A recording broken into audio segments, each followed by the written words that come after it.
And we're live. Live streaming. Okay, very good.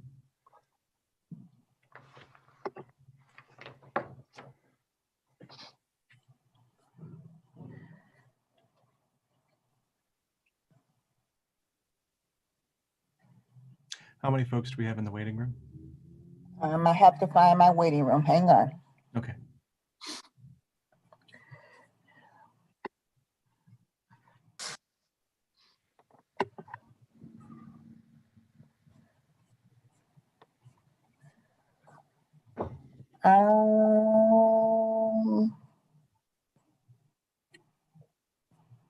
Looks like we have, we have 74 in the waiting room.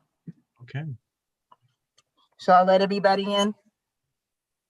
Yeah, no, yes, this is a public meeting and Ready? we have capacity. Go ahead. Once everyone's in, we will call the meeting to order. Very good.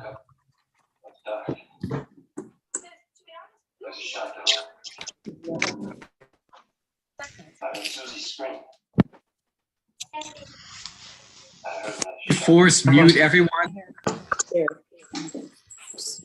Mayor, Yeah, force mute everyone. well, I don't have the controls. Kelly, if you're able to mute folks. Yep, who- I will. Yeah. And also, if we're here to observe, if you would be so kind to mute when you are I'm not. gonna mute everybody now and then I will come back and unmute everybody. Okay, very good. I'm in.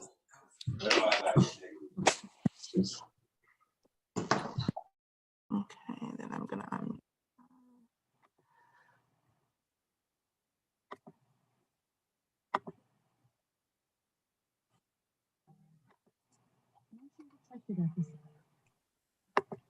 Oh, These are the board. Well, meetings. they muted us.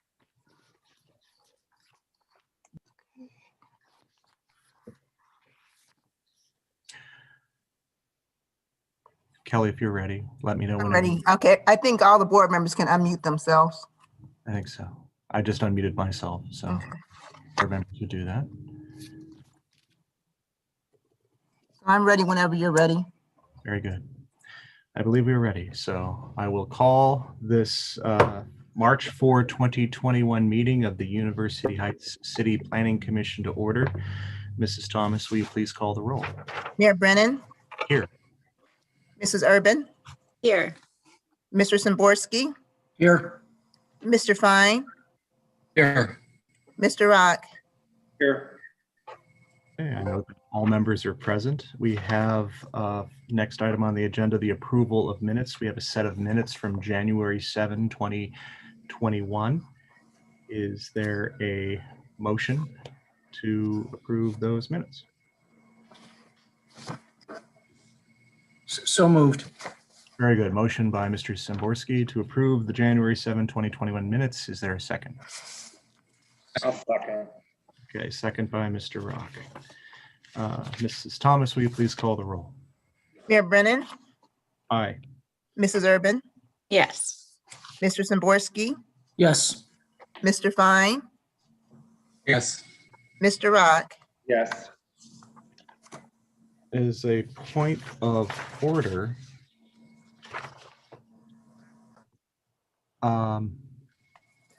as a point of order, these are actually the minutes from February 4, 2021, and at the top they say January 7, 2021. Oh, okay. I will Uh, make that correction. Yes, and we probably need to re-vote because we just approved minutes that basically were. With corrections, Mayor. I'm sorry? Approve with corrections. With corrections, and let the record reflect that these are actually the minutes from February 4, 2021. As we were doing this, I was thinking, I know we met more recently. Okay, very good. All right, well then we will get to the heart of this agenda, which is item 4A, recommendation to City Council regarding a special use permit application by Mr. Daniel Grand to use 2343 Miramar Boulevard as a planned operation of shul, place of religious assembly. Before I recognize Mr. Grand, the applicant, to present Mr. McConville, is there anything that you want to go over with respect to this evening's proceedings? Yes, Mayor, let me touch on a few housekeeping measures, both for the benefit of our audience and as a reminder to Planning Commission members. Planning Commission has before them a hearing for a special use permit under Chapter 1274 of the city's zoning code relating to the use of the property and improvements at 2343 Miramar Boulevard as a shul or house of worship. Because the Planning Commission's role this evening is to decide upon a matter of property use under the city's zoning code, this hearing. Luke, you have been muted for some reason. I need you to unmute. There you go. Okay, let me back up. All right. Because the Planning Commission is considering a measure of the use of property under the city's zoning code, the hearing will be conducted as a quasi-judicial hearing under Chapter 2506 of the Ohio Revised Code. That means, among other things, that we will be swearing in under oath any person who wishes to speak or testify at this evening's hearing. And it also means that we are obligated to provide the opportunity of cross-examination by the applicant with respect to any person who wishes to speak in opposition to the application. That is a matter of Ohio law. I think it would be helpful to go over the order of our proceedings tonight, just so that everyone has a feel for what we're going to be doing and the order in which we're going to be doing it. The first thing we will do is provide the floor to the applicant, who will be sworn in and make a presentation as to his application. The applicant is permitted to call witnesses, and present any other evidence, documentary, testimonial, or otherwise relevant to the application. Next, we will ask for the participation of any person who wishes to speak in favor of the applicant's application. Once all those in favor have spoken, we will ask any persons who wish to speak in opposition to the application. Anyone speaking, as I mentioned before, anyone speaking in opposition to the application may be the subject of cross-examination. That is left to the discretion of the applicant. After those in opposition have spoken, the Planning Commission will have the opportunity to ask questions of the applicant. And once they have exhausted any questions they may have for the applicant, the floor will be closed. Planning Commission members can conduct any deliberations they deem appropriate, and they will take action this evening by motion and pursuant to roll call vote. The city is aware that this is a matter of great interest among the public. This is not the ideal format for conducting a quasi-judicial hearing. We're going to ask everyone to be patient. The Planning Commission members will stay here as long as it takes. If we were in person, they would be kicking me under the table, but they will stay here as long as it takes to hear everyone. Everyone will have the opportunity to speak, and at the end of the evening, they will make a vote. We would ask that you remain muted until you're recognized, and we would also ask that everyone on tonight's call adhere to a standard of decorum that is in keeping with the dignity of our city. For purposes of orienting the applicant, those opposed, as well as our Planning Commission members, I'm going to walk through the legal standard that's going to be considered this evening. As I mentioned before, Chapter 1274.01 establishes special uses within the U1 single-family home district, including houses of worship or religious education, churches, temples, synagogues, religious organizations, parish houses, and parochial schools. Sections 1274.02E and F are applicable as the legal standard for this evening's hearing. 1274.02E1 states, subject to all other provisions of this chapter, special use permits may be permitted only on land fronting on the following streets: Cedar Road, Warrensville Center Road, South Taylor Road, Fairmount Boulevard, North Park Boulevard, and Green Road. 1274.02E2, A special use permit may be issued by the Planning Commission for land fronting on other streets where the applicant demonstrates by clear and convincing evidence that the use will benefit and not impair surrounding property values or uses, vehicular parking, and pedestrian congestion or traffic conditions, noise pollution, and will not be otherwise contrary to the public health, safety, or welfare, subject to the approval of a majority of council.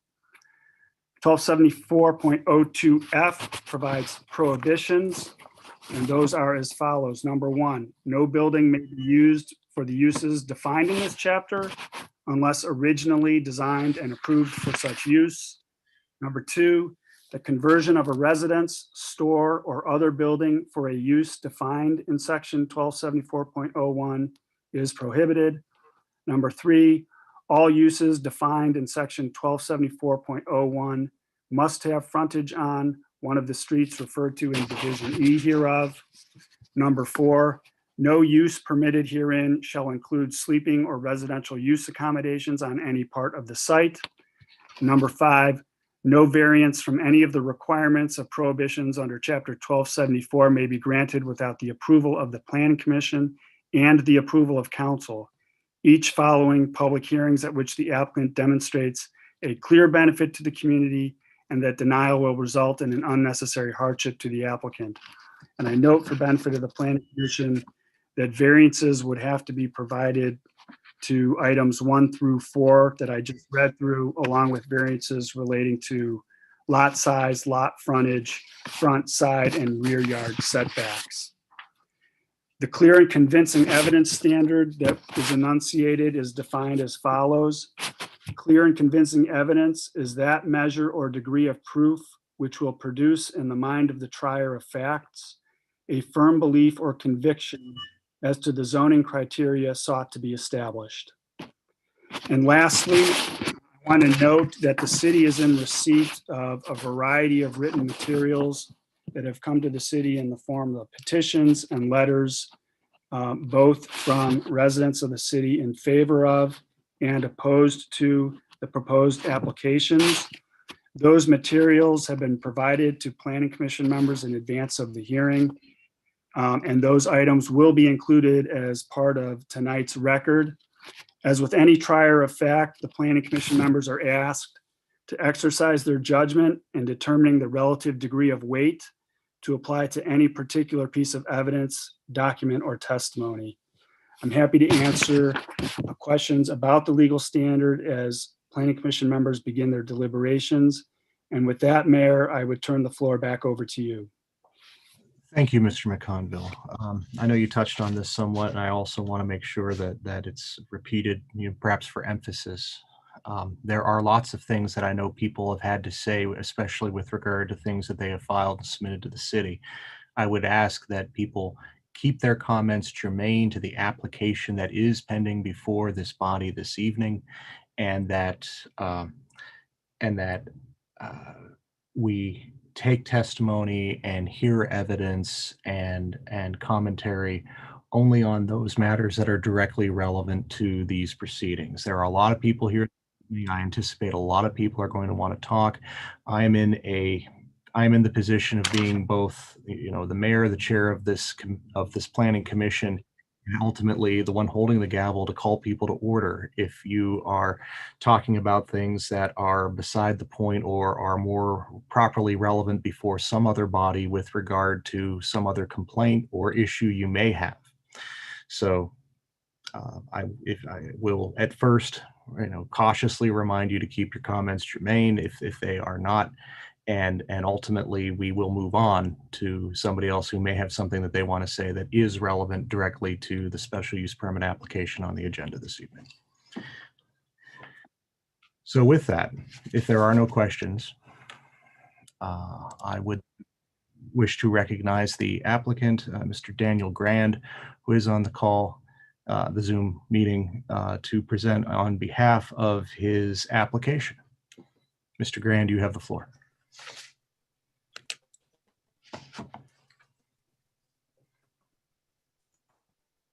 Mr. Grand, you seem to be muted. You don't appear to be muted, but we can't hear you.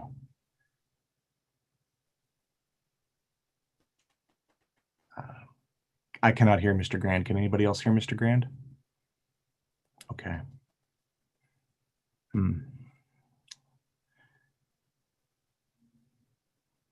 Mr. Grand, perhaps you could see if your microphone is turned on your own machine. He's muted. I know yes, he appears to be muted. I mean, from our point of view, he has turned off his muting, but we still can't hear him. Okay, I think he's going to dial in separately in order to be heard. So we will bear with him and sit tight here while he logs in again. And we'll watch for him in the waiting room so that we may admit him.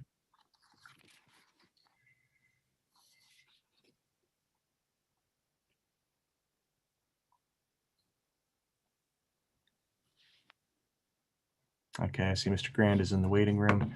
Let's bring him in. Thank you, Mrs. Thomas.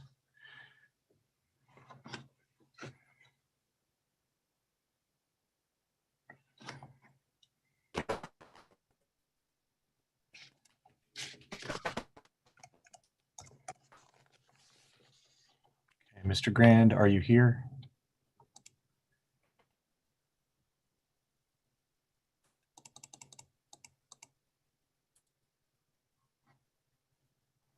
Mayor, Yes. I see Mr. Grand, and I see him trying to talk, but he's still, and he's not muted on the system, but whatever he's using to communicate with still doesn't work. Right, I agree. I cannot hear Mr. Grand. It looks like he's going to dial in. There is a phone option. The same meeting ID and passcode apply if he dials any of the phone numbers that are on the agenda. So we will wait for him to dial in separately. Thank you.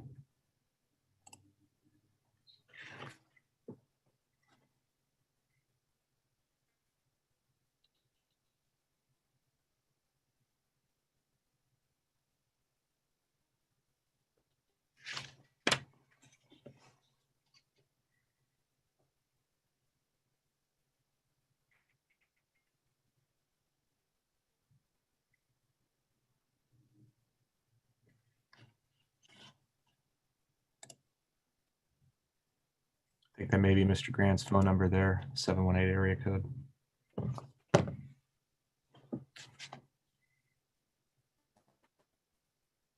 Okay, Mr. Grand, we did just admit your phone number in. Let me know if you can hear me. Oh, I think we can hear you. Okay. So I got to lower this here. Okay. So thank you and everybody. I apologize for the audio glitch there.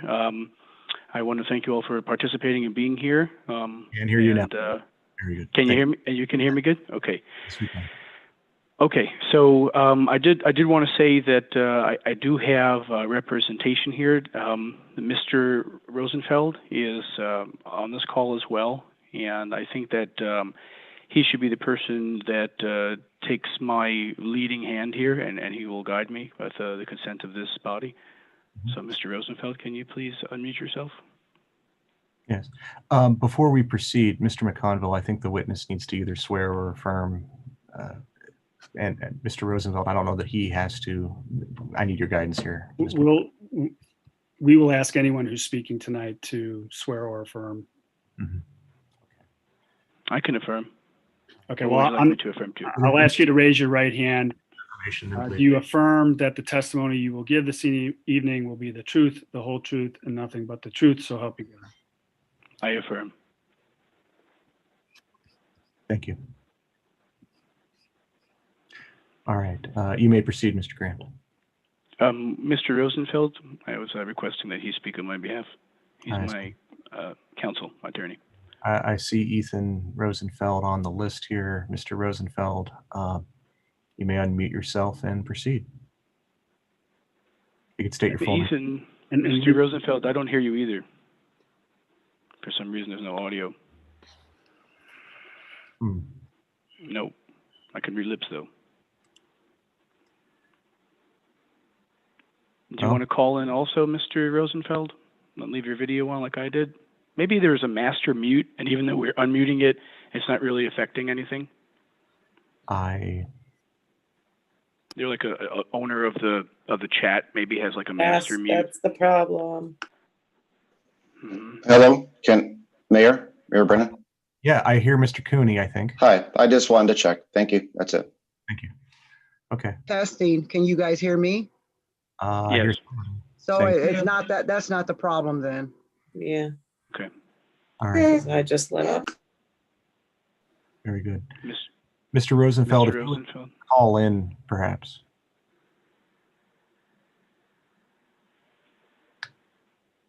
I see his lips moving. I can't hear him. I can. I can put him in a waiting room and try to bring him back out, see if that helps. Mhm. Maybe I'll send him the call-in information. Your call in here. Okay.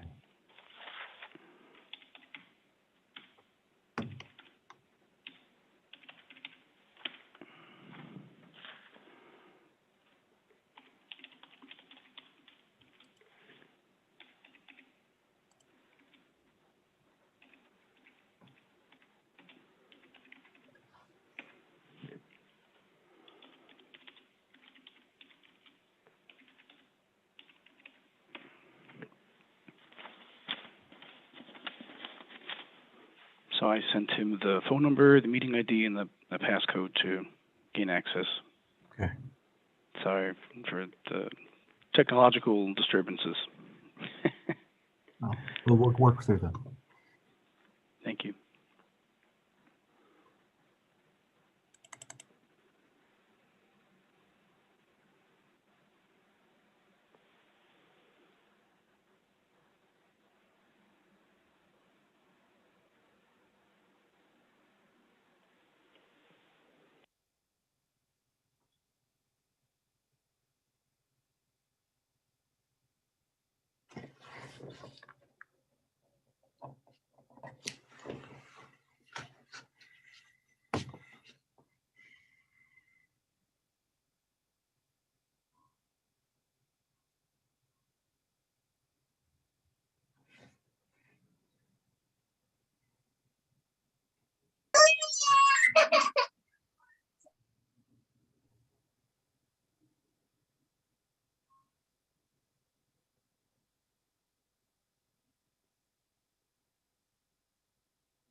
Give me that phone back.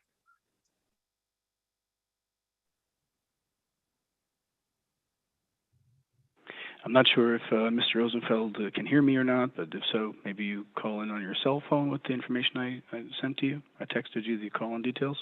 I think Kelly just admitted someone that might have been Mr. Rosenfeld. Okay, you hear me?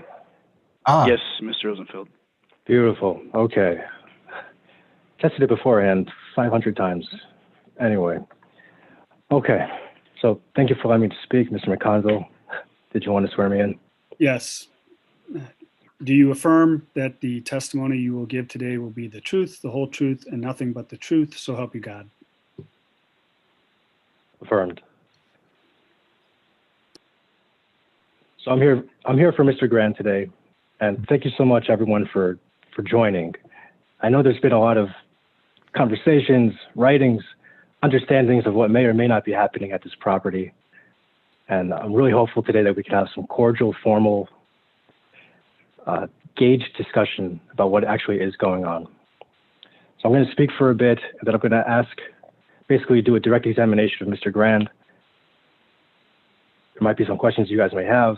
After that, I'd like to talk to Rabbi Roskam, the proposed rabbi for this proposed space. Okay. So in my mind, this hearing is about whether a resident of University Heights may host prayer services in a designated, modest space in the resident's house and in a manner that is respectful of and not intrusive upon the resident's neighbors. This should clear things up here. So to start, let's walk through Chapter 1274, the chapter referenced by Mr. McConville, specifically subsection 1D, which substantively is very analogously described by the section Mr. McConville referenced in his introduction. Let's apply it to Mr. Grand's proposed use.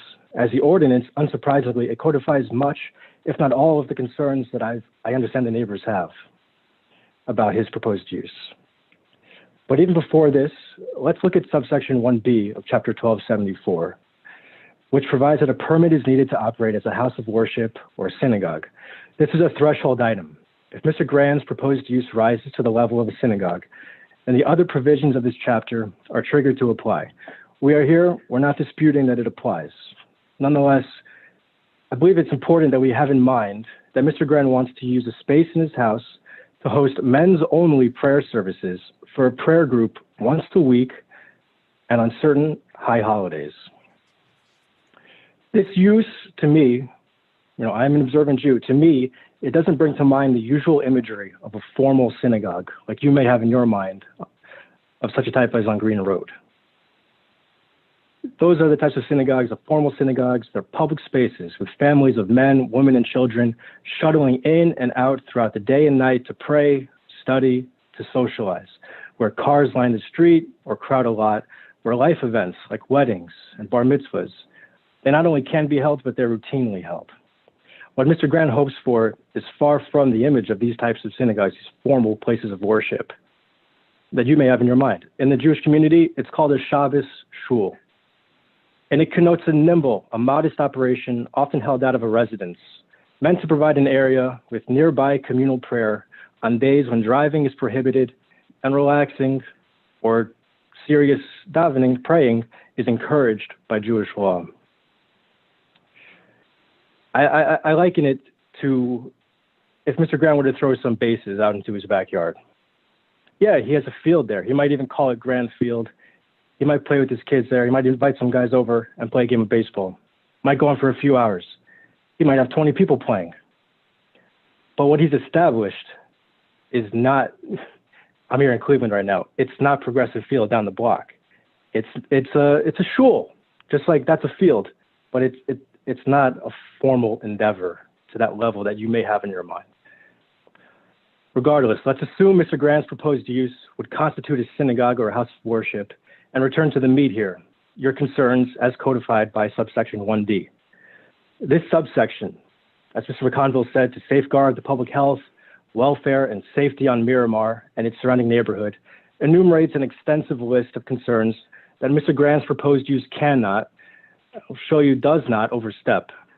I will run through each at a high level, and I would like to engage in something like a direct examination of Mr. Grand to further bring the facts out here before we engage in hopefully a good neighborly discussion of what's going on and what everybody wants. So the first item on this list is surrounding property values, the effect the proposed use might have on it. I'm going to do a quick high-level thing here. There might be an effect on property values. It will not be a negative one. I think that's borne out by, at least in my experience, in areas that have anything to do with Jewish activity. I wish it was cheaper. It's just not.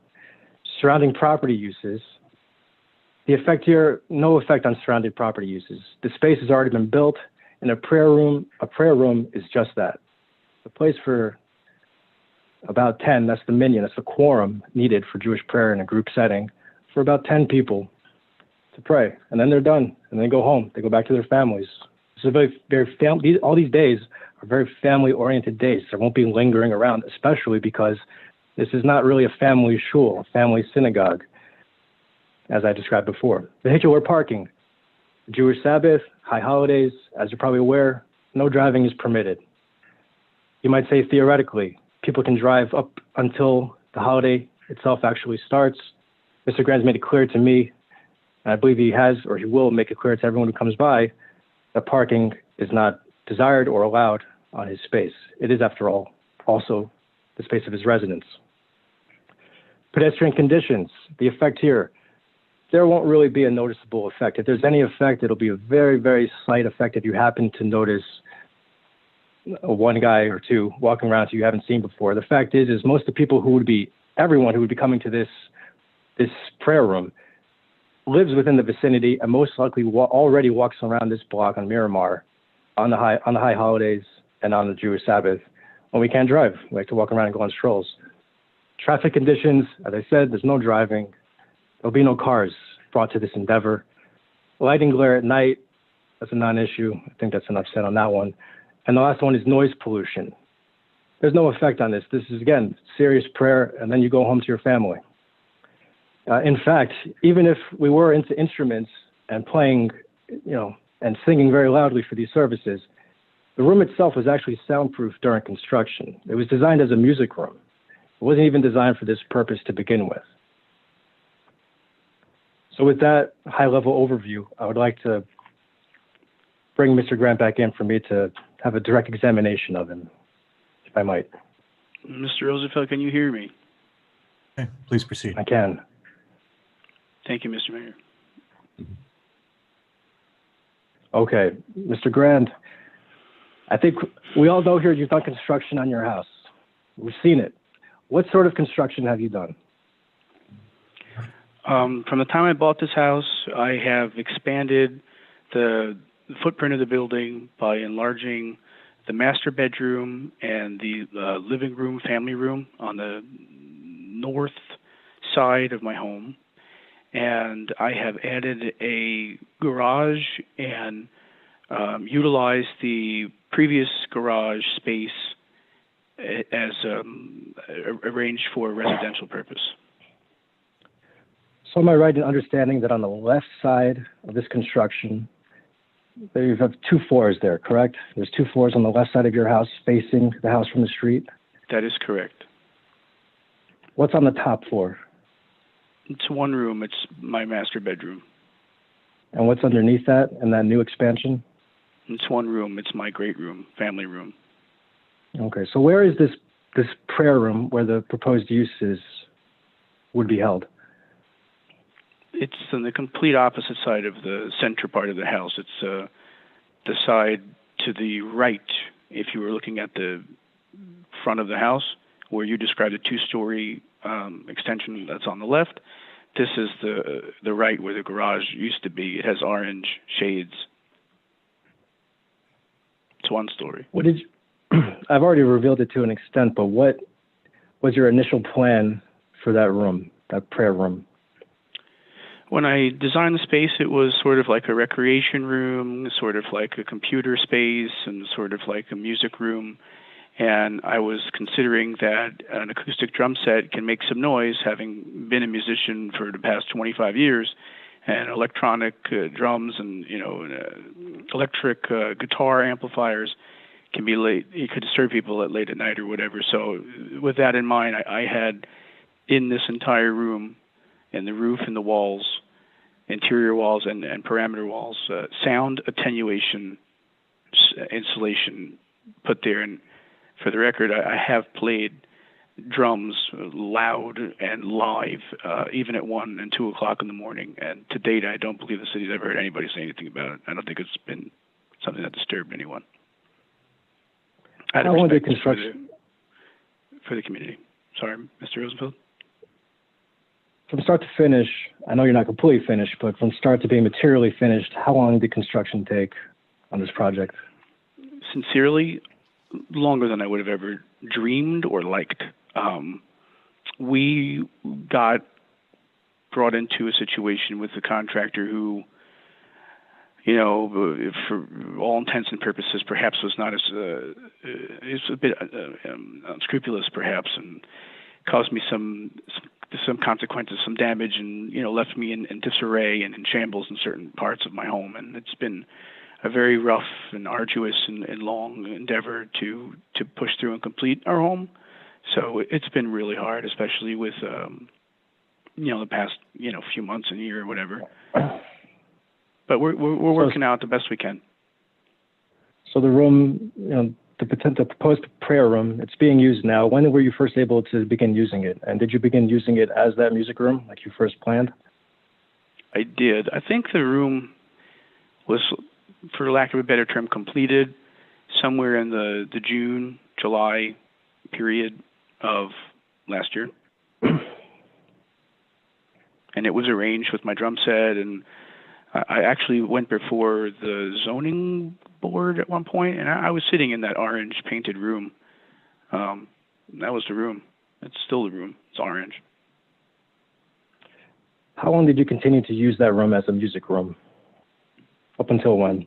Throughout 2020, and maybe until the border of February, meaning the last week or so, around the last week or two of January, I moved my music equipment upstairs to the attic, and sort of I'm figuring out if I want to, put it out there and use it or what. I have to be conscious of certain things, so I haven't really had time to set it up yet. Just kind of being stored upstairs in one of my attic spaces. So when did the plan to transition it into a prayer room, when did that really become cohesive in your mind? I would say it wasn't really a plan. I think it kind of just certain things, I don't know, come together, or it becomes an idea that you have, and you shoot the breeze with some people and like, oh, that would be great. I don't know. So I would say somewhere in early to mid-January. That's when I started thinking about it. I'm an action taker. I think of something and I go and try to do it, and a day later I move quickly. I can attest to that for the record. So what steps did you take to make the room suitable as a prayer room? One more time? I didn't fully hear you. I'm sorry. When you decided that you would go ahead and make this room into a prayer room, what steps did you take to do so, to make it a prayer room? Well, it was really two parts. The first part was to move most of my music equipment. I had moved my electric amplifiers, all my guitars, half a dozen or so, my piano, my PA system, my microphones, all my seating, everything. I had like a little, not a conference table, but just for a small table that I had a couple of chairs around for discussing things with people, stuff like that. I had some more like lounge chairs, sort of like recreational seating and stuff like that. So I moved pretty much all that stuff out. I had a computer on a desk in there. But I had left my drum set there because the drum set's, a full drum set's a bit substantial and heavy, and I thought maybe I'd keep it there and still play. And even though I was considering maybe setting up the space to be used in a different way, maybe put some tables so I can sit and learn, study, and have maybe some people come over. It was sort of like a work in progress at that point. Well, at some point you certainly did convert it into a space to be used as a prayer room. Mm-hmm. We can see now in photographs what's specifically there. We have chairs, there's tables. Yes. What else did you do to begin to prepare it as a prayer room? Did you, for instance? Yeah, I think that transition occurred throughout the month of January. Like it went from sort of, am I doing this, an idea, and getting a little bit of traction. And I made the acquaintance of Rabbi Roskam, who I had met through a friend of mine who, matter-of-factly, and again, I was shooting the breeze with some of my friends, and he was thinking it was a smart idea or a good idea, it could be useful, helpful for our community, the community, in other words.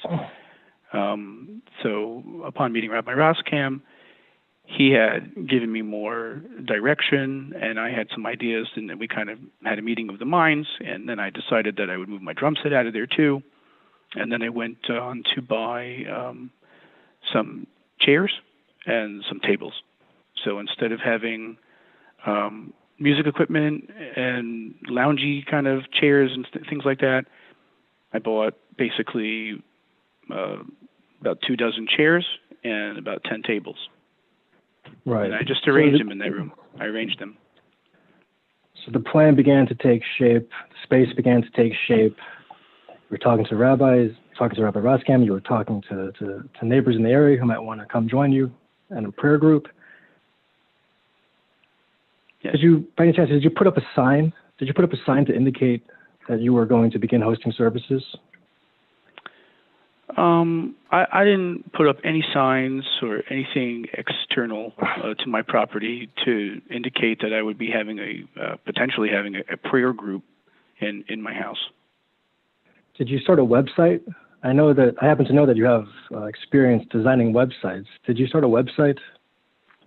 I didn't start any kind of website regarding the space. Zero. No, I'm not. This is my pure intention was never to broadcast this to really anybody. I, in confidence, I mean, perhaps incorrectly so, but in confidence, I had sent a very simple email message to about 8 to 10 people from the Jewish community that I thought might, be interested in something like this. And it appears that that email, unbeknownst to me, got taken by one of the, the story I heard, how did it happen? It was that one of the wives took the email and thought she was doing a favor, and she copied it into a ladies group of Cleveland WhatsApp group or something like that. And then apparently it spread all over the place, and it became something well more than I had ever thought of or anticipated. I was not inviting this, no offense. I mean, like everybody in University Heights to my house. It really wasn't what my intention was, but somehow it got spread like all over the place. And I was sort of shocked, to be honest. So you certainly didn't imagine that. What did you imagine for this space? In this best case scenario, what did you imagine the space manifesting itself as? I think you said it, but I'll just say it too for the record as well. I live right now about a mile away. Most of the synagogues, Orthodox synagogues, are in Beechwood, and maybe 1 or 2 in University Heights that are a legitimate synagogue. And I was saying that, I didn't know the weather was, no offense, I mean, it's as bad as it gets. I mean, it's a little bit rough sometimes. It snows a lot. Sometimes it's raining a lot. I can't carry an umbrella on the Sabbath. I can't, prepare myself. I can't take my kids half the time, even though they're supposed to come or they should come or they want to learn about their culture and their faith and their history, and they can't. It's no one's fault, but at the same time, it is a mile 6 times over a 24-hour period because you got to walk back and forth through each of the 3 prayer services. So it's 6 miles worth of walking that I endure every Saturday and Friday routinely, which I've done really without, anybody caring or minding, nor should they. And in my opinion, it's my life. It's a private matter, and I don't request any sympathy or anything on that note. But at the same time, you get older, you have more kids now, and it is a family day, and it is excessive. It is excessive as a walk. It's a far walk. 6 miles is a lot, and the weather's conditions are bad. So I thought that it might be good to invite people to my home. I thank God I have some extra spacious home, and I thought it would be appropriate. And I don't know if a prayer group is really, comparable to a full-fledged synagogue, but when the city notified me that they wanted me to go through this process, I immediately abided because I do respect the laws here and I do respect the people here. And I respect everybody who's partaking in this and the community abroad. And all I want to do is something so if I could just proper. If you don't, so Mr. Grant, if you don't mind, I just want to refocus on the question. And orient it from the space itself in terms of when you see the space, when you were ready to open yourself up to bring in a prayer group for prayer services, be held at your prayer room. What did you imagine? If let's say it took off, what would the manifestation be? Just from the angle of the room itself, what would it manifest as? Would you? Yeah. We know, for instance. I can we say. Know, for instance. Yes. Allow me just to make sure that the question is clear. Like we know, for instance, a quorum for Jewish prayer in a group setting is 10. We know that your room has a finite amount of space and a finite number of chairs. So what did you imagine it functioning as on a day-to-day, weekly basis? Well, weekdays and Sundays, the room would just be basically another room in my house. I don't always sit in my great room either. It's a formal lounge, like living room that when I have guests and, a friend of mine comes over, my wife has a girlfriend come over, they sit and talk in that room perhaps. But I'm not there maybe 3 or 4 nights out of the week in my own living room. That particular room, it's being named stuff that I don't really call it I call it my parlor room, just to be honest. I call that the parlor room in my colloquial personal life. But let's call it the prayer room. So that prayer room, I would still use it during the week for myself, but I have no need or interest or desire or intention to bring anybody over my house for prayer services or any other religious services or anything of that nature. Sunday, Monday, Tuesday, Wednesday, Thursday, Friday evening, and till Saturday evening is a 24-hour period, but the Jewish day starts at sundown and ends at sundown. Sabbath starts at sundown and ends at sundown. So it would really only be on Sabbath and high holidays when we can't drive. Only on the days we can't drive. So it's essentially one day a week, mostly throughout the year, and maybe 3 or 4 high holidays throughout the year, like, a Thanksgiving and then a Christmas and then an Easter. They pretty much parallel. The Easter parallels Passover, Christmas parallels Hanukkah. So the paralleling holiday seasons, more or less. Other than that, no weekday activity whatsoever. Okay. So let's return to that email that you sent out when you were beginning to inaugurate hosting. In that email, you referred to the space as Shomea Tefillah. What does that mean in Hebrew? In English, actually. God hears prayer. Shomea is the listener of, and Tefillah means prayer. So who is the listener of prayer? God. So it translates to God hears prayers. Why give the space a name at all? Well, I mean, in my mind, like a prayer group, there's so many different kinds, like, brownies for, the brownies, like the Cub Scout. I was a Cub Scout. I was a Boy Scout, right? So, you have all these different groups that have a name for their prayer group. And for me, I particularly thought that Shomea Tefillah had just a beautiful connotation. So that's what I called it, Shomea Tefillah. You've never actually hosted prayer services in that space. Is that right? I have not. I know I have not, ever. Okay, so now I'd like to return to that list in chapter 12:7-4, that's particular subsection that I quickly ran through before, and give your take on the effects that you think your proposed use would have on these various enumerated items. Starting with surrounding property values. What effect do you think your proposed use would have on surrounding property values?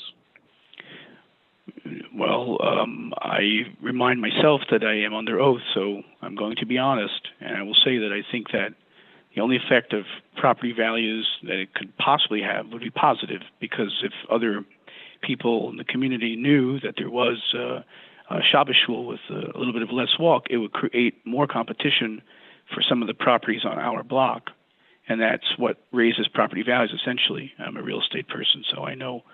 I can also say this, that the record for a purchase for a single-family home in a single lot was just achieved by my next-door neighbor, Carol Newman's house, over $350,000 on Miramar, right next to me, literally my next-door neighbor. So I would say that's fantastic for everybody, if you ask me, but I can't speak for other people. I don't know what their intentions are, but I think that it's great.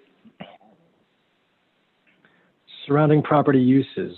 What effect do you think your proposed use will have on your neighbors' uses of their own property? I would say zero. I don't think, with all due respect, the color on the paint of my walls would affect anybody else's property or use, just like the people who stand inside of my house to drink a cup of coffee or to offer a prayer to God. I don't think that it would really make any difference what happens inside someone else's house. Vehicular parking. What sort of an effect would you expect on this? Absolutely zero. And the reason, again, is the need that we possess and that I have is essentially when we have to pray. Orthodox Jewish people pray 3 times a day and 4 times a day on Sabbath, 365 days a year. We have morning prayers every morning for an hour and a half, every morning before work, every single day, every Jewish man. And then an afternoon prayer, and then an evening prayer. And I don't need anything more than the local synagogues for those. But when it's a Sabbath and it's such a long walk, it would be nice as a convenience to be able to have an opportunity to pray closer to home, and in my case, in my home, but a lot closer to home for another dozen or so people, more or less. I think I may have missed part of the question, so maybe just remind me. The question was vehicular parking. So that's right. So it would have none. It would have no effect. We will not be bringing cars. You could bring a car to synagogue Erev Shabbos, meaning before Shabbos begins, like midday Friday afternoon. So you'll see a lot of Jews driving really fast to synagogue to park their cars there so they can kind of just have one less walking trip. But like I have stated to you in confidence, and I'll state it here before everybody under oath, I will make it excessively clear and known to all people who may decide to join me in my home that it would not be okay to park in front of my house or to park in my driveway or to park in front of any of my neighbors' houses. In fact, it will not be accepted by me to bring any cars at all because we don't really need them. And the people who are going to be participating in this prayer group, they will have to make do because at the same time, to the extent that they could drive to another synagogue and then walk back for 27 minutes, they can also not drive and they can walk 5 or 6 minutes. So I think they'll understand, and I understand completely. Now, just as a side note, as a person who lives on Miramar, I don't want people parking in my driveway. I have 2 cars, and that's it. And I don't let people park in my driveway. I don't let people use my driveway. People in general park in front of my house all the time. Those are my neighbors. I don't mind. I don't say anything. I don't really care. It doesn't affect me. It doesn't hurt me. Park in front of my house. Go ahead. Use the space. I think we can only park on one side of the street anyway on our block. So the fact that I have neighbors that live across from me, they need their friends sometimes to come over, and their friends and people park in front of my house, and that's just totally fine with me. It's totally fine. But I will not have any of the prayer group people parking on the block whatsoever. That I can say. Okay, next item is pedestrian conditions. Describe the effect you imagine. Well, I mean, we're not a marching band, practicing our trooping or whatever you will call it. It's really just the same people. I mean, you got to imagine every single Orthodox Jew that lives in University Heights is walking. So all these people are walking in University Heights anyway. So it's really, I don't know, it's sort of impossible to imagine that I'd be bringing people in like a Coliseum and thousands of people will be coming, to take over the streets for like this short period of time. Quite the contrary. I think it would be minuscule and nothing what you would say out of the ordinary. There are plenty of dog walkers. There are plenty of people who just go for brisk walks. There are joggers. There are school teams that run in unison. And it's great. And I don't think we have the quietest block in the world in that sense. I think that we have a beautiful block that everybody loves to be on and loves to traverse. And I don't think that, a handful, literally a handful of people is going to, make any difference in the world. And to your point earlier, Mr. Rosenfeld, you had stated accurately that a lot of these people are walking around anyway. They're walking here anyway. So these are people who live within 3, 4, 5 blocks of my house. So this is their block too, I mean, there's no outside people being drawn in like we're putting up a concert somewhere and then people are driving from all over the country to get there. This is nothing like that. These items that are enumerated that begin to overlap. So the next item is traffic conditions. What effect do you imagine? I don't imagine any effect. I can tell you again, no vehicles necessary. No vehicles will be brought, and I will enforce that with authority. If I have maybe one person who was not knowledgeable, they will learn extremely quickly. And at the same time, if one person in the world ever parked in front of somebody's house, I don't think that would constitute any sort of difficulty for the neighbors or anything like that. And it won't get out of hand. It's the opposite. There won't be anybody coming, and I'm making that extremely clear just to make it something that people can rest assured will not occur. Okay. I can attest to the fact that if Mr. Grant says he's going to enforce something, he's going to enforce it. And when he enforces something, it's fully enforced. The next item is lighting glare at night. What effect do you imagine? Well, I can't turn lights on or off, so I can't do that on the Sabbath, so I'm not going to be turning any lights on. Okay. How about noise pollution? What effect do you imagine? Well, I don't know about anyone else, but as far as I'm concerned, I've never heard anybody having a conversation inside their own house while I'm in my house. So I would find it hard to believe that anybody in their own house would be able to hear me talking at this level, or even if we're all talking. Jewish prayer is actually quiet.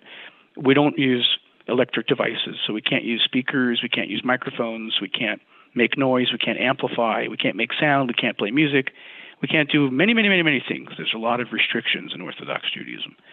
So there will be really no more noise than the sound of somebody talking.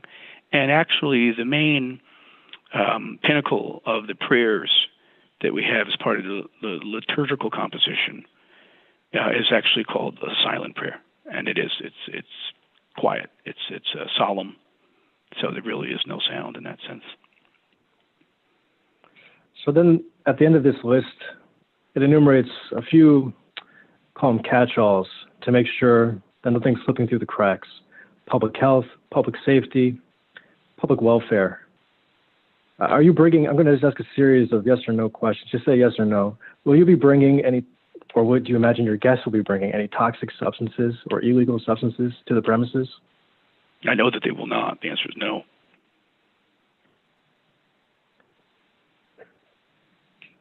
Will there be any gang members arriving at your premises? Certainly not. No. Will anybody be bringing weapons to your facility premises except as permitted by applicable law? Even that, no, because you can't carry on Sabbath. I can't carry an umbrella in the rain. I'm not allowed. You can't carry. It's an isser. It's a prohibition of religious law. So the answer could be no. Cannot be anything else. Is there any sort of impact you can imagine that would be deleterious towards the public health, safety, and welfare from your proposed use? Zero. Even as a stretch, can you imagine anything? No, I really can't. I mean, what could be different if I had 5 or 6 people come over for lunch? My dining room holds 14 people, so I have people come over for lunch all the time. On Sabbath particularly. I never had a neighbor say, Daniel, you have too many people coming over for lunch. I've never had anybody say anything to me because, to be honest, it's not really something that's bothering anyone. And this is the same thing. Instead of standing in my dining room, we'll be standing in my parlor room, a.k.a. prayer room. So looking at this enumerated list, the way I view it, the way I sort of distill it, is it's sort of asking, are you going to be a nuisance to your neighbors? Is what you're trying to do, is it going to trespass upon, interfere with existing uses and reasonable uses of your neighbors? Honestly, I certainly hope not. I mean, you really set me up there with a good question, which could have given a different answer, but I want to be cordial and polite and friendly and neighborly. So the answer is no, of course not. No, I don't want to disrespect anyone. I don't want to harm anyone. I don't want to disturb anyone's peace. I don't want to have any sort of negative associations with any of my neighbors. I've always tried, whatever issues have ever arisen between me and someone who brought something to my attention, to work it out to the best possible way that could be worked out. You can't always make everybody happy, but when it comes to this particular thing, I think I can. I think I can satisfy any objections that arise, because I don't believe having a handful of people come over the house is something that my neighbors wouldn't want to be able to do whenever they want to do it too. So, of course, they feel the same way about me. That's what I really believe, and I think that. Thank you, Mr. Grand. That's the extent of my questions for Mr. Grand. I don't know how Mr. McConville and the town would like to proceed. I would like to ask just a few, much fewer questions of Rabbi Roskam, who would be presiding over services at the premises. Well, yes, Mr. Rosenfeld, the thing that we would want to do is have you call any additional witnesses the applicant would care to call. So having Rabbi Roskam called next would certainly be in order if you are done with your presentation or direct examination of Mr. Grant. I am, and I would like to call Rabbi Mr. Roskam. Rosenfeld, might I just ask one thing? I do know that the city, Mr. McConville particularly mentioned that there were certain documentations. I don't know as far as formality goes. Should we address those after we speak with Rabbi Roskam? Would that be out of line to continue to demonstrate some of the documentation, I guess as a persuasive documentation at a later point in time? Mr. Rosenfeld, if you'd like to be able to recall Mr. Grant to go over those documents after the rabbi, that would be fine. Sure. For the flow, let's feed into Rabbi Roskam now. Okay. And we can bring back. Thank you. Very good. You may proceed. Is he here? Is he Mr. on the call? Rabbi Raskin, please unmute yourself. Are we going to be 3 for 3?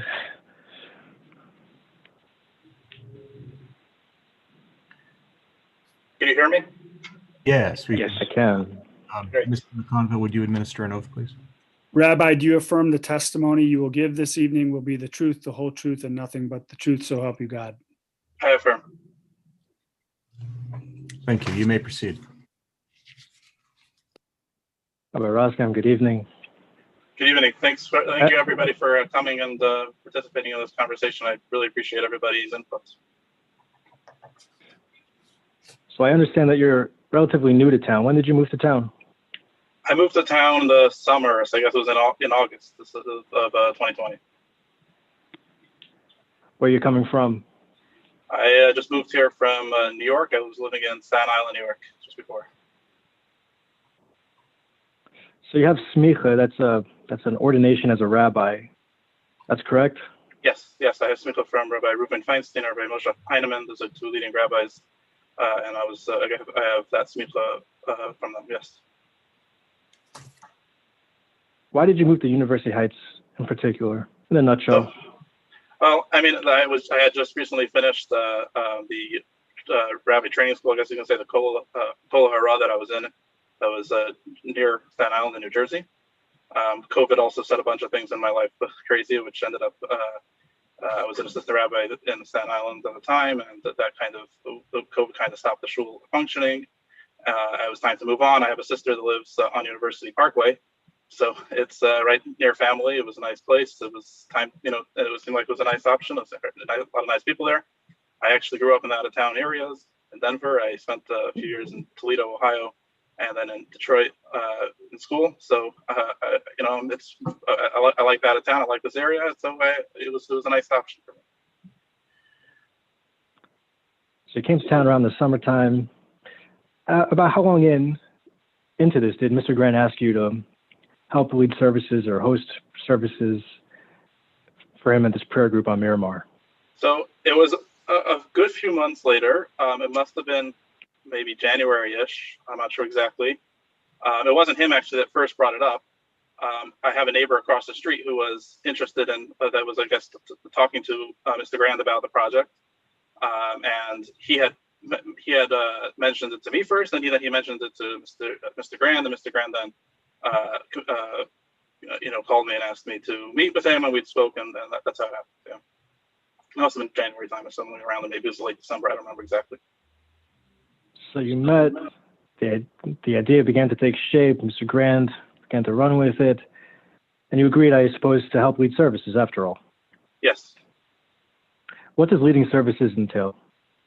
So basically, even though services are really all the same every week, in the bulk sense of it, it does have somebody that's there making sure that things go in the right direction, that it's just done in a serious way. It's not just becomes a social, event. At that time, while the same thing is true, the same prayers are done every week.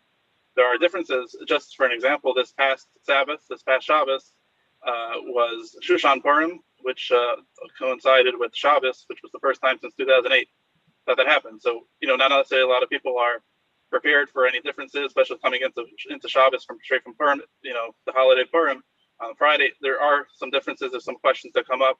So always having a rabbi in hand is something that definitely makes it a lot easier. There are a lot of different, functions, special events, not events, but like holidays or minor holidays that happen throughout the year, and various questions. And besides for that, usually congregants like to make sure that it's done in a more, halachic way, that everything's done properly and in a more stable way, that they know that somebody's overseeing it. When you first saw the room where the proposed use is situated, what was it being used as at that time? So at the time, it was his house was under construction-ish. I guess you can see that some parts were still being done. There was some furniture that was in the room that was temporarily held there. And he had his in the front, the east end of the room, which is the front of the room. There was his guitar, what's it called, his drum set. He had some guitars, a piano there.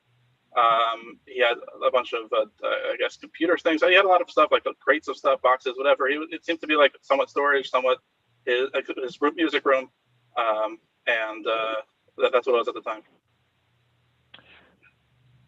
Did you have any hand in helping him, or did you guys do it jointly, into redesigning the room to make it appropriate for the proposed use? So we did speak a little bit. Just in regard to Jewish law, one of the things that come up is it's preferred, it's not required to have the ark with the Torah scrolls at the east end of the room, the direction you're facing. It doesn't have to be that way, but it is the preferred way. And so I was speaking to Mr. Grand to try to see if that was something that we could do. That was where his music was more situated, especially his drum set was over there. And at first he wasn't sure, did he want to move it, did he not want to move it? In the end, he was very flexible, and I wasn't pushing that it had to be done, but he was flexible, and he allowed it to be moved. And I actually even helped him with the piano, bringing it upstairs to his attic. So yeah, I was helping with that. We then spoke about, trying to figure out how to use the space. It wasn't a perfect dimensions for a synagogue. So we tried figuring out how to use the best use of space for tables and chairs and to be able to put it out in a presentable way. So yeah, I would say I had a pretty big hand in the actual designing, I guess you can say, of it. So what do you think of the prayer room setup itself, its spacing? Do you think and the way that it is now with the tables and the chairs, the numbers that are there, do you think it's suitable for day-to-day synagogue operations? So, even as a Sabbath shul, the Shabbos shul, it's a little bit, you can make any room into a shul. People pray when they're out on the road. People pray wherever they need to. So we can always, it's pretty flexible. It's not like it has to be a very specific way. At the same time, when you discuss a shul and you discuss regular prayers, so just as a typical shul, you go to any shul, you see before prayers and after prayers, people have what they call chavrusa. They have some chavrusa learning, a one-on-one learning, or some people have a class before or after prayers. It's typically not something where everybody walks in at the same time and walks out at the same time. It's people come in and go, people pray, people stay there throughout the day. There's things like that.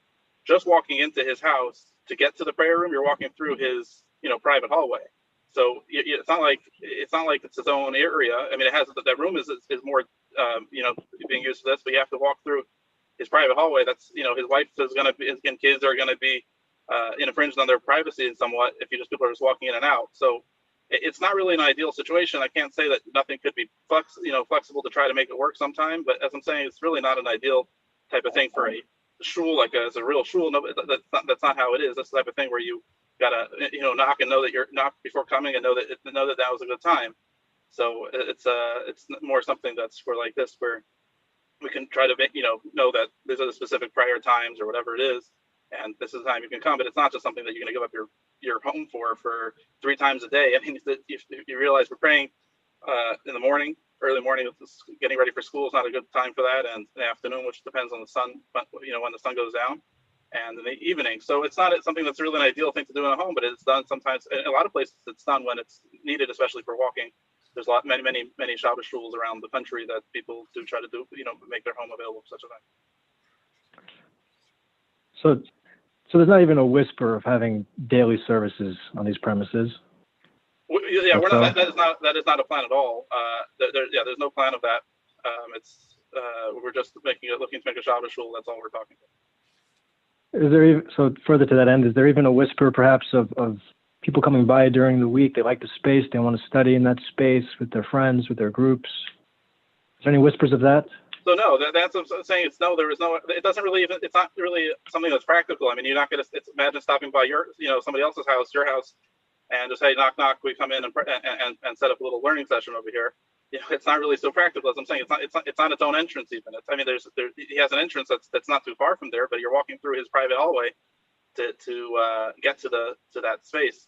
So they're being very nice to make themselves to avail that space to the shul to be able to do that, the Shabbos shul. But no, it's not really a practical thing to just be able to. It wasn't not for prayers, not for a learning session during the week. That's not something that we're talking about, and that's not something that's really plausible. I would say it's technically you can make that happen sometime. It's really not practical.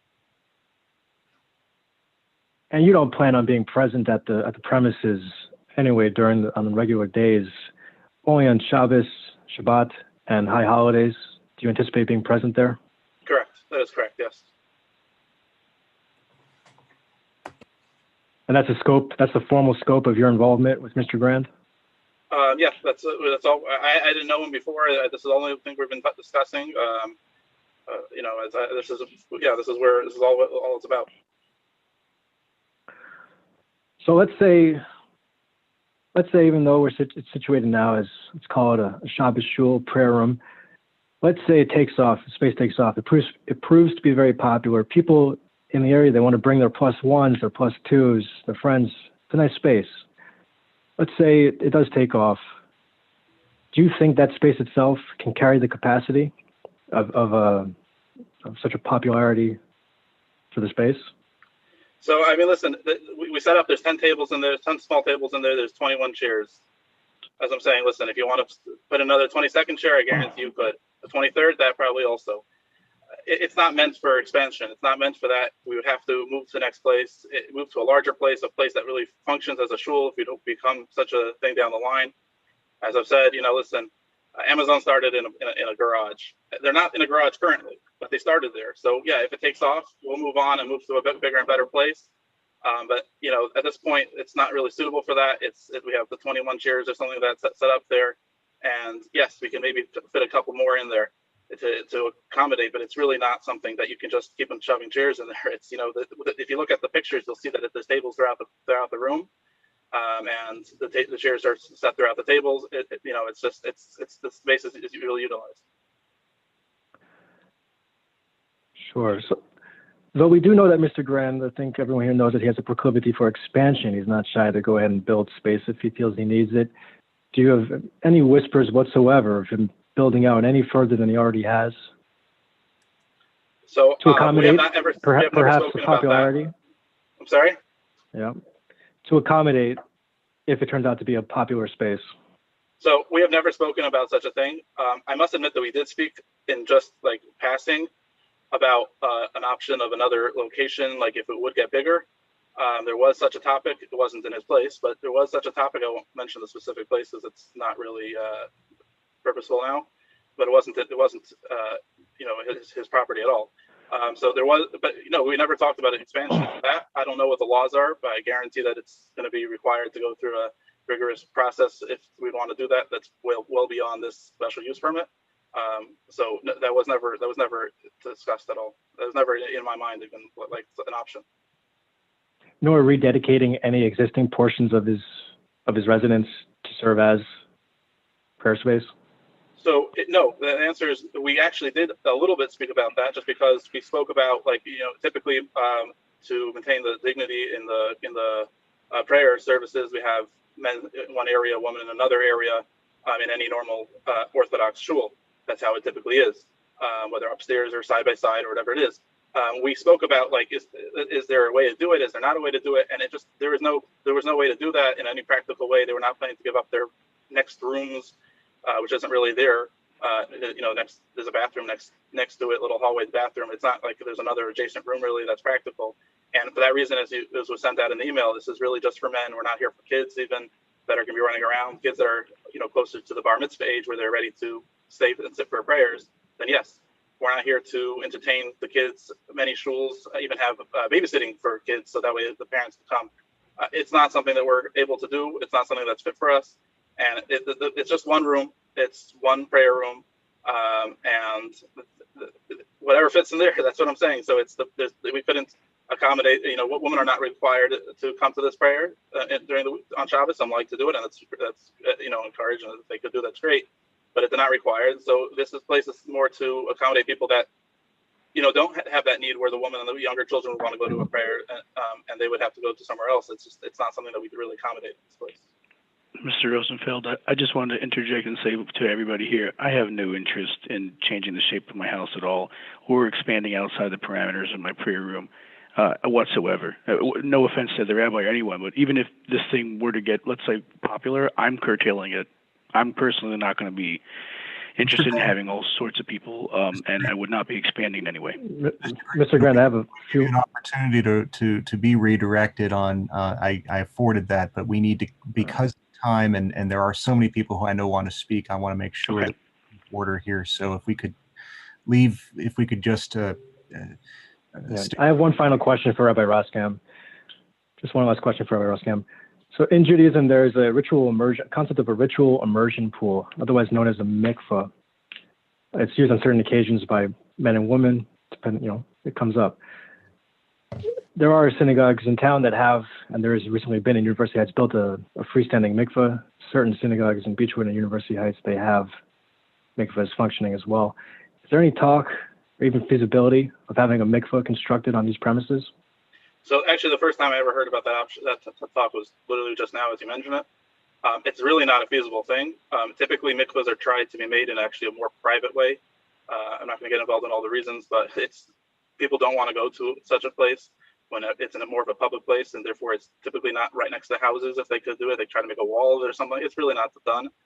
It takes a lot of work to make a mikvah. A mikvah, a immersion pool, there's many halachic ramifications. It basically needs to be almost mimicking a natural well or something like that. It takes a lot of work. It's not something that could be really redone, and I don't think there's a need for it anyway. It's not feasible. It's not really a need. It was never talked about.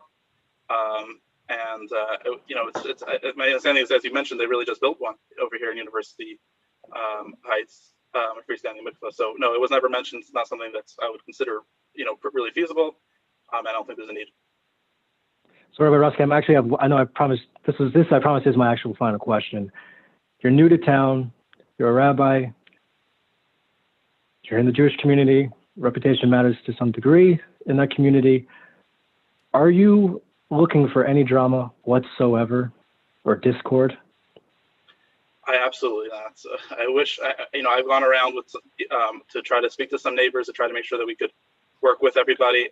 And if we get approved, it still is going to, that invitation is still going to be open. I want to make sure everything's okay with everybody. I spoke to many rabbis in the area, in University Heights, Beechwood area, before this, and to ensure that it was something that was what was wanted and everybody was on board. Everybody thought that it would be a positive thing. So with the rabbis, with the community, the Jewish community I spoke to, and people, the neighbors on the block we spoke to, some, were enthusiastic about it, some were less. Some did not want it, obviously, and I'm sure we're going to hear from some of them. And as I told them, even those that didn't want to sign on, we're always here to try to work with you to try to, at least make things accommodate where we could. Again, we don't know if it's going to get approved or not, but if it is approved, we are going to try to work with all our neighbors. We want to be good neighbors regardless. So no, I'm certainly the last guy that wants to make any drama or some sort of anything like that. I hope this works only to the benefit of everybody in the community. Thank you, Rabbi Roskam. At this point, I leave it to the discretion of Mr. McConville and the council. I would really like to hear what the neighbors have to think. I would really like to engage in some dialogue here. We've been talking for quite some time, and I appreciate everyone's patience. Well, before we do that, we're going to take this in order, and the order in which we're doing this is we're allowing you to make your presentation and call the witnesses that are in favor. And once you have completed that and everybody who has spoken in favor has spoken, we will then turn to anyone who would care to speak in opposition. So do you have anybody else you wish to present in your case in chief? I don't have anyone I wish to present. If there is anyone in favor, I suppose that person should present him or herself, just to quickly say so. Well, we will get to that, but I want to make sure that Fair enough. You have covered everything Yes. you wish to discuss in your case in chief. You did mention some documents. You haven't covered that. If that's something you wish to present, this would be the time. Mayor, if I could interject, the documents will be considered part of the record. Okay. For expediency's sake, it may be helpful to move things along, and then there will be another period where the commission members may have some questions for the applicant, and that might. I believe that's also appropriate. Yes. Okay. Very good. Well then, if you are resting on your case in chief, I would then. I mean, I want to confirm that you are resting so that we can then ask if there's anybody else who wants to speak in favor. Correct. Okay, very good. Is there anybody else who would like to speak in favor? I see there are several hands up. They may not necessarily be in favor, though. So right now I'm looking for people who are interested in speaking in favor. I see Jeremy Sandock. Are you intending to speak in favor, sir? And if so, yes, sir. You unmute and you may proceed. Please keep it brief. There are a lot of people who want to speak. Mr. McConville is going to swear you in. Mr. Sandock, do you swear or affirm that the testimony you will give today will be the truth, the whole truth, and nothing but the truth, so help you God? I do. You may proceed, Mr. Sandberg. Okay, so I live across the street, kind of diagonally from Mr. Grand. I've been living here for about 3 years. We've got 6 children, and What is your address? I'm sorry? Your address for the record? 2320. Okay, thank you. So when I heard about, I've had the Shabbos meals with Mr. Grand a bunch of time, brought my whole family over there, and we had a really good time, and nobody was bothered by that. We were quiet, we didn't disturb neighbors. And when we talked about a couple of weeks ago that he may be able to have what's called a minyan, a prayer quorum for Shabbos, I got actually pretty excited because I'm walking every Shabbos, like Mr. Grant explained, miles and miles, and I'm schlepping my kids around, and it's just having something across the street from my house. I know there's about another dozen people in the area here who could definitely benefit from this. We're not going to be driving; we're going to be walking. It's the same path that we walk either way. So I don't see a problem here as long as we abide by what Mr. Grant had said he was going to do with the prayer room, and we keep it small. And I just really see no reason why somebody could object to that if that's the true intent and purpose of the prayer room. It's to help the people in the community who do that walk every week and go in the snow. And sometimes I can't even go in the snow because the sidewalks haven't been plowed yet, with the stroller or whatever. And I guess that's all I have to say. I'm definitely for having this. Very good. Thank you, Mr. Sandock. Is there anybody else who would care to speak in favor of the application? I see that Mr. Curran's hand is up, Mr. Cooney's hand is up, Ms. Holzheimer's hand is up. Are you here to speak in favor? I see Frederick. Okay, that's a no. It looks like somebody with the handle November 18. Are you speaking in favor? Doesn't appear. How about Frederick's Fire? I see your hand is up. Are you speaking in favor? Yes, I am.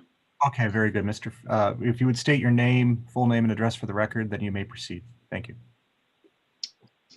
My name is Fred Bolleton. Just a moment. I'm sorry. Mr. McConville has to swear you in, and then you may state your name and address for the record. Okay. Mr. Bolleton, do you affirm that the testimony you will give today will be the truth, the whole truth, and nothing but the truth, so help you God? I do. My name is Fred Bolleton. I live at 2383 Miramar. I've been here at that address for almost 36 years. One of the things that attracted me was the quietness of the street, even more so now that the school isn't open up the block. But it's always been a wonderful street with people being very friendly. We see each other on the street and saying hello.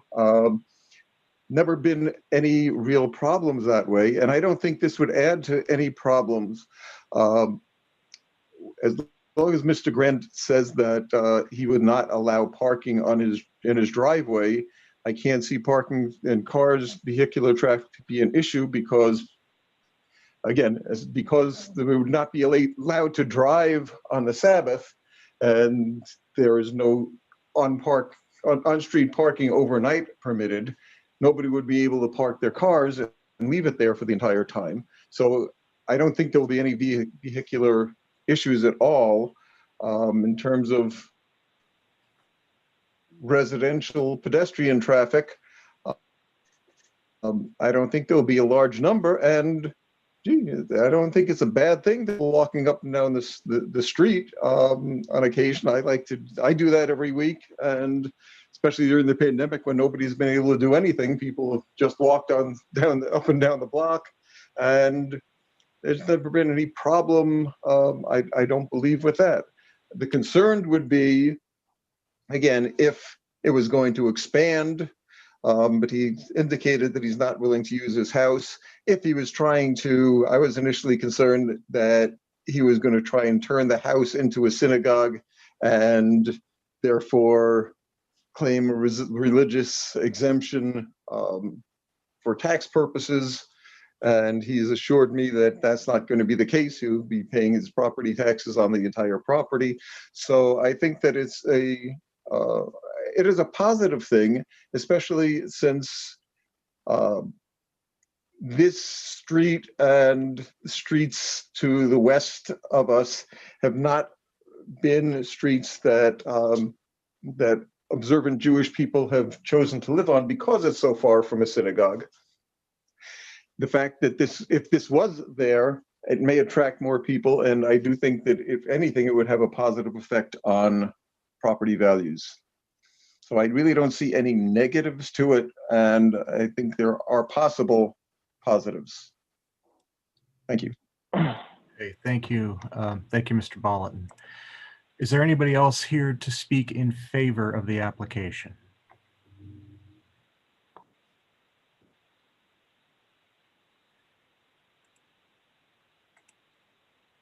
All right. I'm not seeing any. Is Christopher Cooney, I'm just wondering if Christopher Cooney or Katie Haltzheimer, I see they have digital hands up. Yeah, not in favor. I think they indicated they were going to speak in opposition. So Danny Okay, is fair actually enough. trying to speak right now. I'm sorry, Mr. Diggs, were you asking to be recognized? Danny is actually trying to speak. Daniel is trying to speak right now.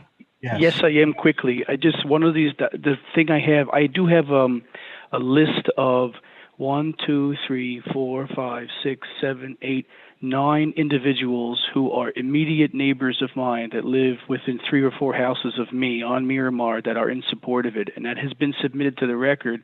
It's not a very long. Hasn't he already submitted his information? You have. I'm just stating that there's another 9 or 10 Miramar neighbors that are also in support of it besides Mr. Sondak. You've had your testimonial.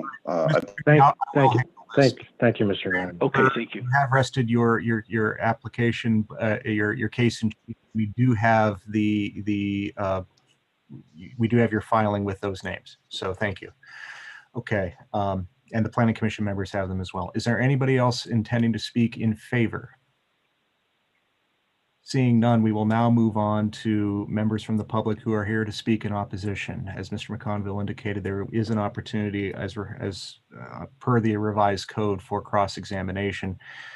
I see Mr. Cooney's hand is up, and Mr. McConville, if you would swear in Mr. Cooney, and then Mr. Cooney, you may state your full name and address for the record. You swear the testimony you will give today will be the truth, the whole truth, and nothing but the truth, so help you God. I will. Okay. Thank you, Mr. Cooney. You may proceed. Hi, my name is, thank you for the opportunity to speak. I'm speaking on behalf of the significant number of homeowners. If you would start with your name and address for the record. Oh, I'm sorry. My apologies. 2319 Miramar Boulevard, Christopher Cooney. Okay. You may proceed. Thank you. All right. I'm speaking on behalf of a significant number of homeowners from Miramar Boulevard and its surrounding area. I want to be clear that our position is that approval for the special use permit is not in the best interest of the city. It has nothing to do with Mr. Grant's faith or his desire to have a house of assembly.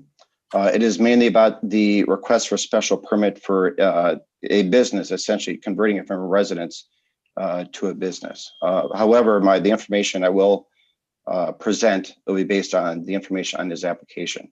But I want to make sure that the opposition is about the variance for that. To start with, my wife and I moved to University Heights in June of 2003. We have 2 boys that have grown up in the area that are at Jesus School right now. We love the area. I grew up in Cleveland Heights. She grew up in Shaker Heights. We sort of met in the middle here at University Heights. We've made improvements to the house, like many other families, because this is our home. This is where we live. This is where our family is, and we've made many good friends, over the years, and they've enjoyed their homes. And it's always good to see when somebody, makes an investment in a home to try to make it better. And this is information that Mr. Grant filed in an email to the city on January 22nd, 2021, by email. He had said that his intention is to utilize the recreation room for periodic religious gatherings. It does not specify types of ceremonies or activities or the frequency of activities. For the special variance that he is asking for, this could literally be any day of the week at any time. And I refer to as his specific writing of periodic religious gatherings. As he stated, he's always said that is as submitted, and this is also in his email from January 22, 2021, he has already purchased 11 tables and 21 chairs. And per the rabbi that spoke earlier, he can add more chairs to accommodate more people. And Mr. Rosenfeld, his counsel, has also stated tonight that Mr. Grant has a proclivity for expansion. With the 21 chairs at a minimum, there is an expectation of at least 21 people at these unspecified periodic gatherings. And he has stated every night that he prays every day of the year. There may be a dozen or so people, which may be there, although earlier tonight, he said there may be 8 to 10. And with that, there seems to be some conflicting information as to what is being presented and what is being said, and even what is being said tonight. He has said there is no park in the driveway, so it is expected that with these periodic religious activities, there could be at least 21 cars on the street. On the eastbound side of Miramar, there are 24 lots of Miramar between Washington Boulevard and Silsbee Road. This means potentially there could be one car in front of each house or each lot between Washington Boulevard and Silsbee. I know Mr. Grant has said that he only his attention may be for only during Sabbath, but again, in his email to the Planning Commission, he references periodic. It is not specific, and it does not state when these will actually occur. He's also stated that he does not. He also says it's going to be for close friends. These are going to be informal gatherings. The informal gatherings require at least 10 men. And currently, on January 10th, 2021, on the website godavin.com, he has advertised for his site, his shul, his temple, whatever it is. And the purpose of godavin.com, as listed on their site, was a revamp to help people like you find a minyan no matter where they are. If it is for invite only, why is he advertising on a website for traveling minions? There is an implied message here that those that are coming from out of town will be coming in and staying at the house or local. So this really doesn't seem to be informal. It seems to be structured.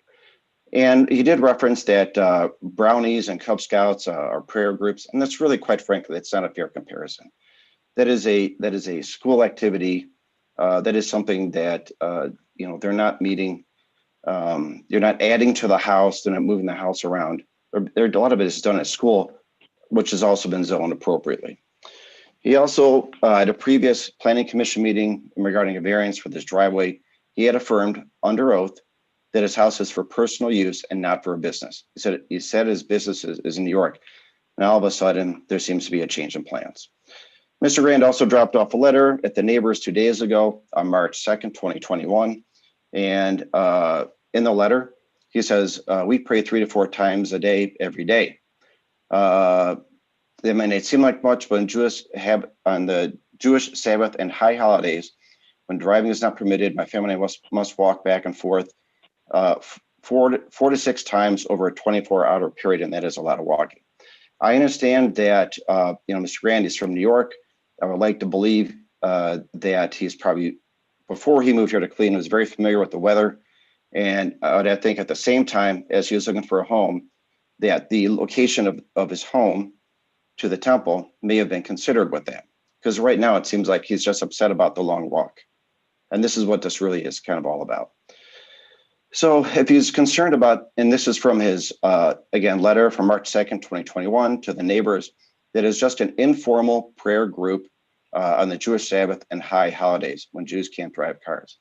If that is a case where it's informal prayer group, and why is there 11 tables? Why is there 21 chairs? And based on testimony from his rabbi, why does he need a rabbi for this is all? Why is there even consultation going on? So there seems again to be some conflicting messages and for what he says and what he writes and what we're hearing tonight. There seems to be just A lot of inconsistency. And he says that there are no hours of operation, and this is not a public facility. Again, however, if you go to godevon.com, it does describe hours for operation on Fridays and on Saturdays. Again, this is another conflict for what is happening. So his comment with it about the property values that they'll provide a benefit, talking about the house that was sold next door to him. He needs to keep in mind that right now his house is labeled for residential use. It has not been given a special variance. And so the person that bought the house bought it in good faith that it is a residential neighborhood. The reason why the property values are going up is about supply and demand. There is limited supply and there is great demand. And University Heights as a city is benefiting from that. Not from Mr. Grand's potential use or request for the special variance. So the University Heights Ordinance 127402E states that a special use permit may be issued to the Planning Commission for land fronting on other streets. And as it was described, Warrensville Center, Cedar Road, Green Road, those are main streets, main arteries to accommodate that. Where the applicants demonstrates by clear and convincing evidence that the use will benefit and not impair surrounding property values or uses. And Mr. Grand, and through his attorney Robbie, has provided no actual written evidence that having the special variance approved will actually increase property values. It's all opinion. We're not dealing with facts. Vehicle parking. I understand, and so it's very well documented and everyone understands that you cannot drive on the Sabbath. However, periodic religious activities, that can happen at any time during the week. With the number of chairs and its proclivity for expansion, that could greatly increase, and that could be a significant impact on the street.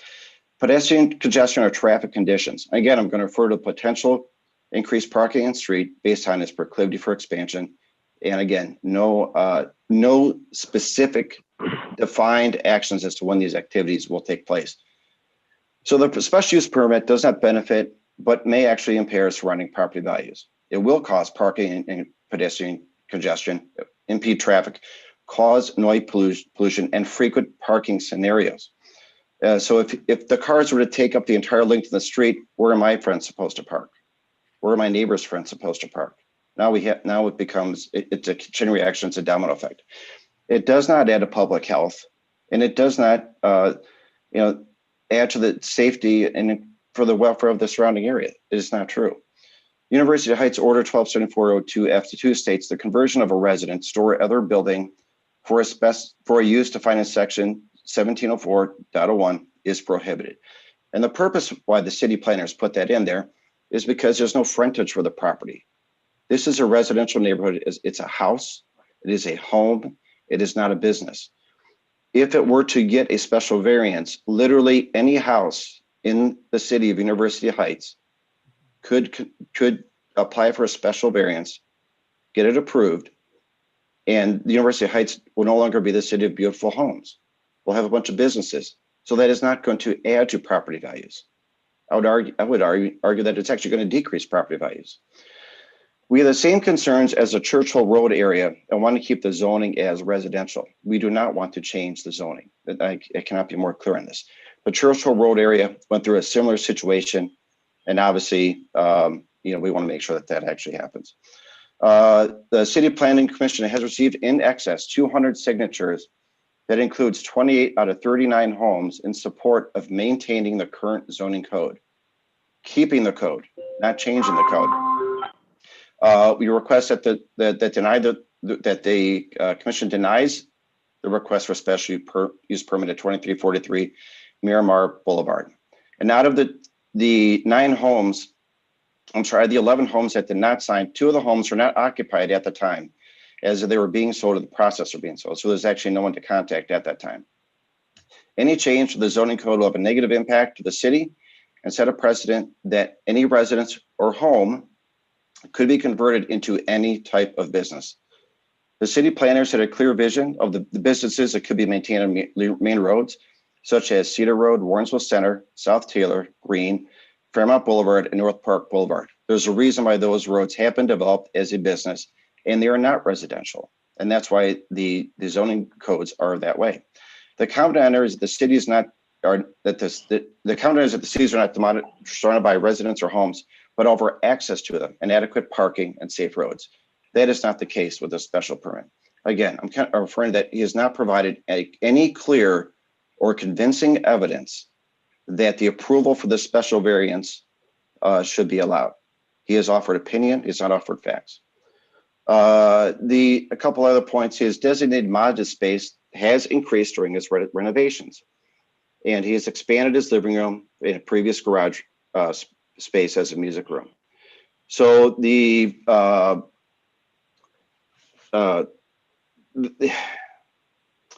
rabbi has also stated tonight that it is not an ideal situation. He also stated that there is an entrance in for the main house, but in fact, there's an actual entrance at the former garage. So people do not have to go through the main hallway. They could actually enter at the proposed shul for what he wants to do. Also in the letter, Mr. Grant says it's an informal prayer room. But then again, this seems to be a more formal request. Again, there is a lot of contradictions. And this is not about having people over for lunch. It's about changing the code, impacting the city, which will set a precedent. This is about benefiting only Mr. Grand. It does not provide a benefit to the neighborhood, and it does not provide a benefit to the city. This seems to be about an inconvenience of his walking. He has described the rooms, but has provided no actual evidence that will benefit the neighborhood and the city, and has only offered his opinion and not presented any actual facts. This is a city of beautiful homes. It is our desire to keep the homes in neighborhoods so we can continue to enjoy the city. We also request that to keep the cease and desist order in effect and to deny the special permit request. Thank you. Thank you, Mr. Cooney. Mr. Rosenfeld, do you wish to cross-examine Mr. Cooney? I would like to cross-examine him. I would just also like to make a general response, if I might. Well, I don't know what's appropriate in this. Ask me a question. Don't talk. You want to talk? Ask me a question. Yes, there will be a period for rebuttal later. So if you don't have any cross-examination at this time. No, I do. I do. You do have cross-examination. Okay, you may proceed. Yeah. Mr. Cooney, nice to meet you. Hello. When did you first hear about this proposed use? It was probably 2 months ago. Within the last 2 months. What did you first hear? What were your first impressions of what was going around? I was concerned as to why you'd want to turn a house into a temple or shul. That was a concern. What makes you think he's trying to turn his house into a temple? By the testimony you and Mr. Grant have provided today. Is it not true that he's trying to turn, or really just use, one room in his house for prayer services, not his entire house? Could you repeat the question? Is it not true that Mr. Grant's proposed use implicates one room rather than every room and cranny of his house? No, his special permit request is for 2343 Miramar, which implies the entire house. So if there is an ability to narrow the specific, I know you also had a concern about the nature of the periodic gatherings. Taking the special use permit application in of itself, if there were a way to more narrowly tailor the wording of it, such that it would only and specifically implicate that room, which he has in fact prepared and would use as a prayer room, would you object to that still? Yes, and it seems like based on your statement right now, he has been preparing this room for a lot longer than 2 months. I'm not sure I'm not allowed to give a response, but I'm not sure how that's what you just said. That's what you said. I'm just Is it not responding true to that- your is it- statement. Please go Tony, ahead. is it not true? You would just limit to cross-examination. Right, yeah. Is it not true that is it not true that we've heard that Mr. Grand designed and has used that exact space as a music room? No, I'm gonna interject here, Mayor, just for a second, because this is a less formal process certainly than a court of law. But if you could confine cross-examination to Mr. Cooney's actual testimony. Thank you. Sure.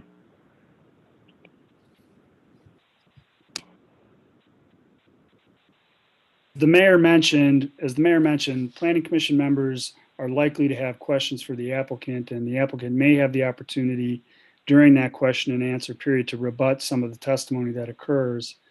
I would suggest, unless you truly have an issue for cross, that you utilize that time No, that's fine. as a forum for rebutting testimony that's provided. We can move on. Luke and Mayor, is it possible for the planning commissioners to ask a question or two to the witness? I was going to wait, but there is the possibility that if Mr. Cooney were to step off the call, that you would be deprived that opportunity. Mr. McConville, would it be? When you say the witness, do you mean Mr. Cooney? Yeah, I have one question for Mr. Cooney. Yeah, that's really not the way it's set up. It really is not. Okay. Luke and the mayor, how do we have a time frame for this tonight? How late do you anticipate this going? I don't know. I have commitments after 10 o'clock. Well, I hope to have this completed this evening. Okay, I have to drop off at 10 o'clock. All right. Well, we will try to be economical with our time. I think that's being respectful of everyone here. I appreciate it. I appreciate you advising. Okay, thank you. I just to just clarify with Mr. McConville and in your honor, in order to make a decision on what's coming before the planning commission, there may be questions that they have regarding something that a witness says, and it's difficult to analyze without getting clarity. Okay. Very well, Mr. McConville. Well, Mayor, you're the chair. I just, the concern is that the residents are here to voice their opinion, and I'm reluctant to have them subjected to, planning commission Q&A when they are not applying for anything. They're just here to speak to the application. Right. Mr. Fine, what is the nature of your question?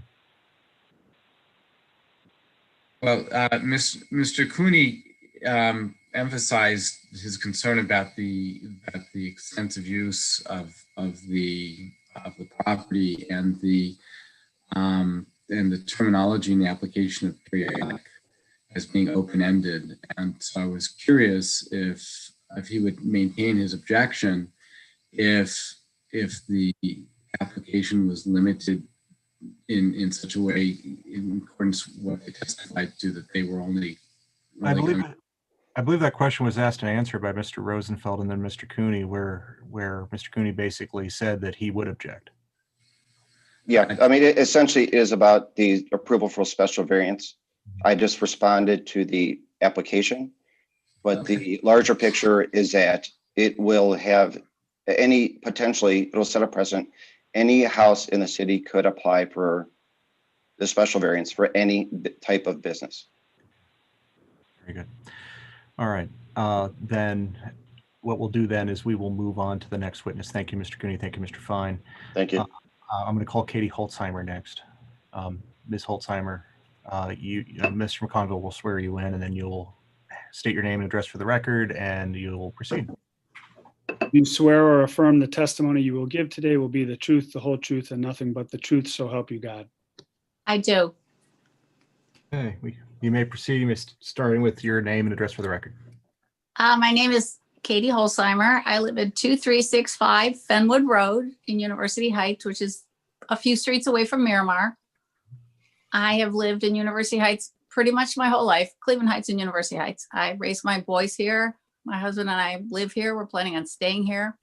We're members of Jesu Parish. My boys, 3 out of 4, live in the area. So we're very vested. This is our community. And I've had many friends that are Jewish throughout the years that are still my close friends, that are amazing people. I think as a population, they're amazing people. So, but I have some issues with this variance, and I have two issues, and they go hand in hand. And one, I might direct, and I'm not familiar with this format, so forgive me, Mayor, but I might direct one question to the rabbi who spoke, who is pretty new to the area. Yes. And we Well, welcome you. the questions will have to be hypothetical because this isn't a volley. So Okay, very good. So my one question would be, does Rabbi, respectfully, do you have a temple right now? Would the shul proposed to be on Miramar be considered your temple? Would you be the spiritual leader of that group? And assuming this variance would take place, would you then be the rabbi as a group? So that goes hand in hand with my second issue, which is the variance, which the legalese of it, I don't know. But to get the variance, is the variance only for the shul and the 10 men meeting once a week, walking? And then assuming it's successful and you want to add further to your structure, Mr. Grand, and do you need another variance for that? Would that be a whole nother zoning issue in the future? Like, I think part of this really, we need to look to the future and see what is what for what this variance is and what this means to the community going forward. Because we're all vested in the community and it needs to be very clear what the steps for the future would be. So that's really my question and my issue. And I don't know what else to say, but this is all respectfully submitted, et cetera. And that's something that needs to be discussed. Like, how would this look for the future? Not just tomorrow, or if the variance really occurred, what would happen in the future? I have grandchildren that go to Jesus School. This is my community, and we all have a part to play as members of the community. So that's pretty much all I need to say. And I appreciate you, Mayor, calling on me. Thank you. you're welcome, Ms. Holzheimer. Mr. Rosenfeld, do you have any cross-examination from Ms. Holzheimer based upon her testimony? I do not. Okay, thank you. Then thank you, Ms. Holzheimer. I'm going to put your hand down and I will call on, looks like Lanny. Mr. McConville, if you could swear in whoever is testifying. Who is? It's going to be his wife, Adrian. I'm sorry, it says. Can you state your name and address for the record, Yes, please? it's Adrian Yelsky, and we're at 2336 Miramar Boulevard. And do you swear or affirm that the testimony you will give this evening will be the truth, the whole truth, and nothing but the truth, so help you God? I do. Okay, you may proceed. Okay, since everybody's going back to their history, we've been in this house for 46 years. And I taught at Cleveland Heights High School for 30 of those years. My children and my 16 AFS students all graduated from Cleveland Heights High School. So we're very vested in this community, and I'm a Heights graduate myself. I have a few concerns, and that is that we have been living here waiting to see what is going to happen across the street from us for over 2 years. And I'm very sympathetic, of course, that there were problems with contractors, et cetera, et cetera. But as neighbors, we have all lived through this and basically almost had like bets going as to what is going to go in this place. Particularly, we had some suspicions early on when literally 2 years ago, when the Grands moved in and we were trying to be welcoming and walked across the street, as did our next door neighbor, and introduced ourselves. And upon finding out that my husband and our next door neighbor were both Jewish, Mr. Grand at that point said, well, when we're all finished, maybe you guys will come over here to daven. That was 2 years ago, people. So that to me is already very suspect. From that day on, I thought, okay, something is going to happen here. And then even listening to Rabbi Roskam today, when he said, a neighbor of my sister's neighbor across the street wanted to discuss a project with Mr. Grant. That means that there was a project going. This is a project. This is not something that he woke up 2 weeks ago, as he said in his paper. Now it will be 4 weeks ago, and went, dang, that's what I should do, is cut down on the walking. You know what? Over 2 years ago, when he bought this property, all of those structures were already in place on Green Road. He knew that he was going to have to walk, and yet he chose to buy the house here. This is, to me, this is such an empty kind of a reason for doing this. And then the other thing is, I wonder where is there a financial thing here? Are we doing, is he doing this out of the charity, the goodness of his heart? Is Rabbi Roskam, who is new to Cleveland, is this going to be like a charity thing that he's just doing this? I mean, we're talking about how many days are there? How many Friday nights and all day Saturday? And how many fast days are there? And how many other holidays that I could name are there? We're talking about, this could be 50 days a year that he's going to be devoting to being here and running services. For what? For $18 donation, maybe, from people that come. That's a traditional number that would be a donation, perhaps. There's got to be a moneymaker here too, and maybe there isn't, and that would be wonderful. But this is not right. This is not what this community needs. I think it's wonderful that they're here. It's wonderful. I can hardly wait till it's nice again and I could see those children outside, and along with all the other children outside, but not as a place of worship. We don't want a bank in this block. We don't want a car wash on this block. We don't want a grocery store on this block. We don't want a church in this block. Nothing like that. We are peacefully living here. Thank you. Okay, thank you. Mr. Rosenfeld, do you have any cross-examination for Ms. Yelsky?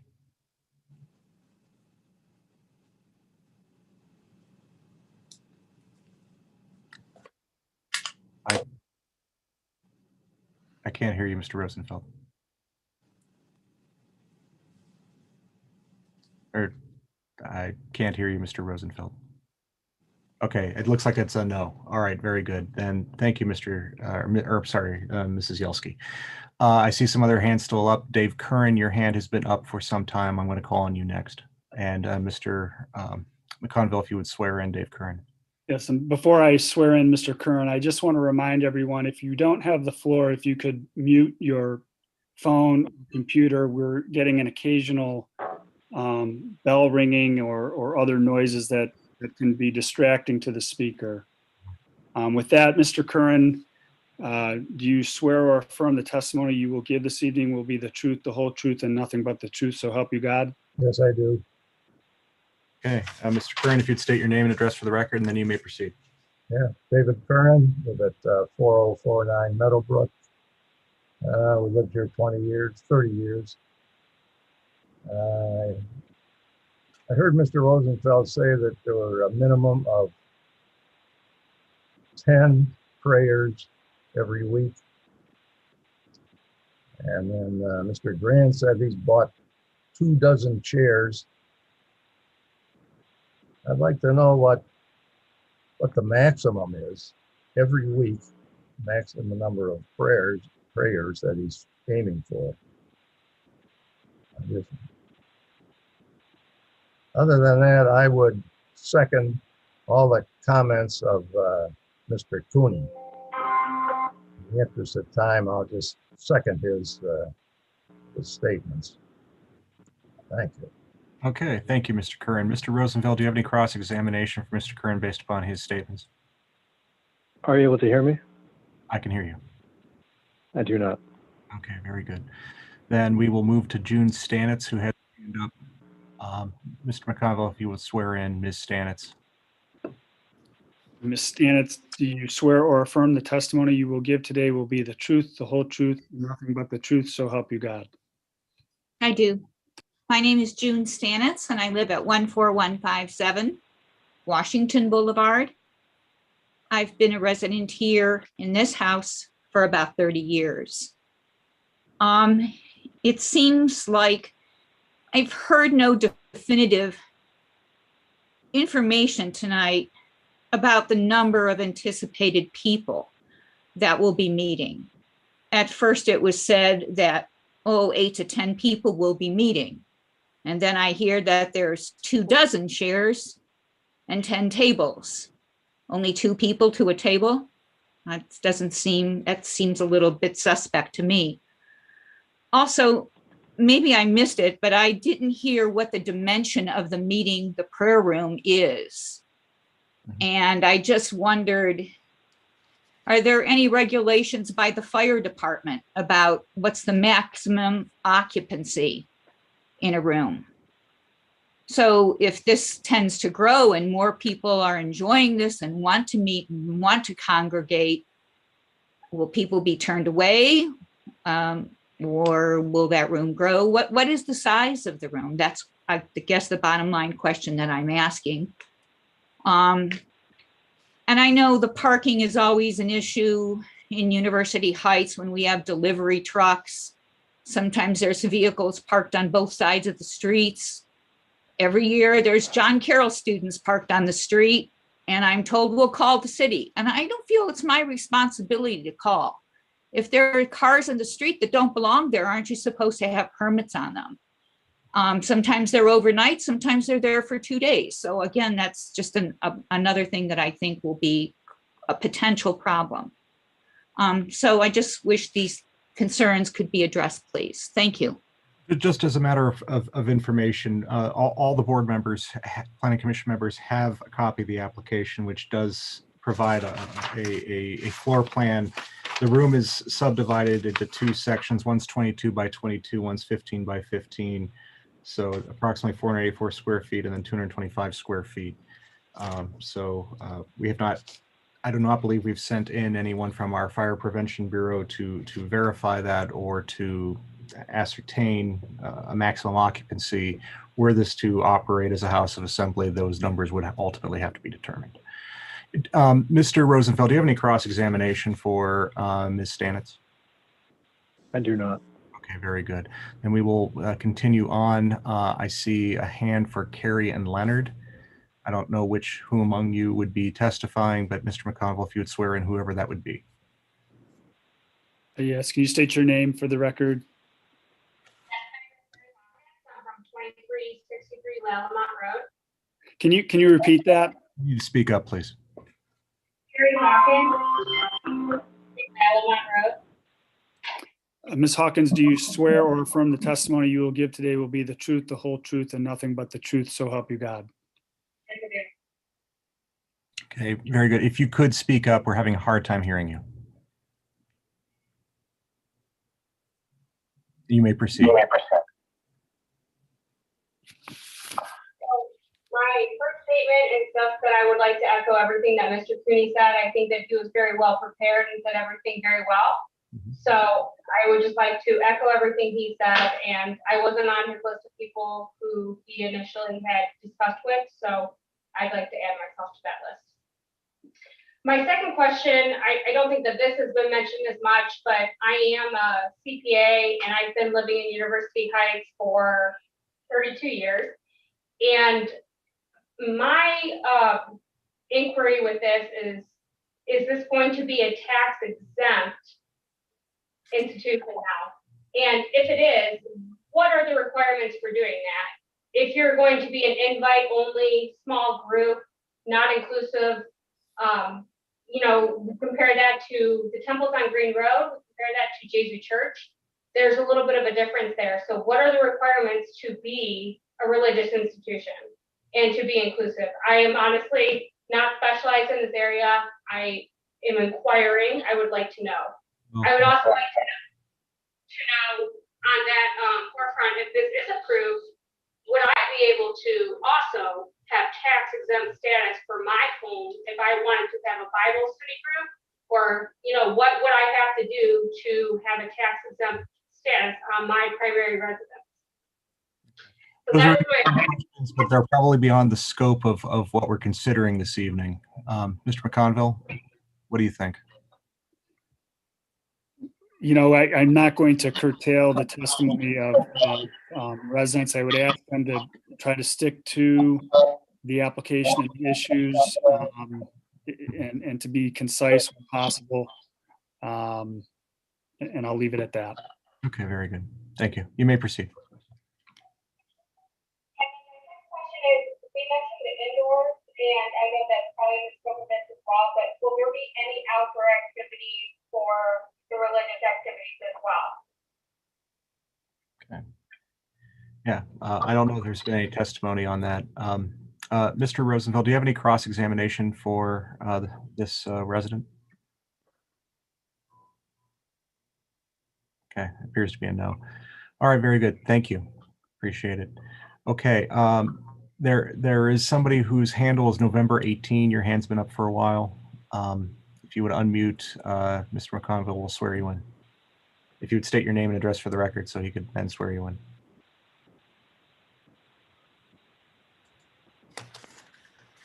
November 18. If you would unmute.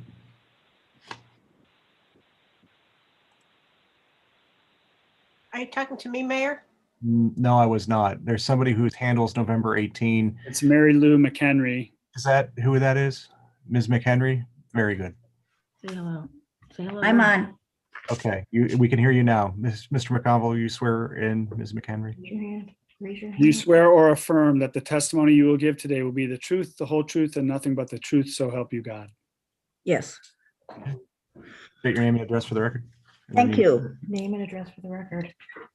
My address for record is that Just say your name. I do not live in University Heights. I have been a resident of University Heights for 44 years. Okay, your address currently then.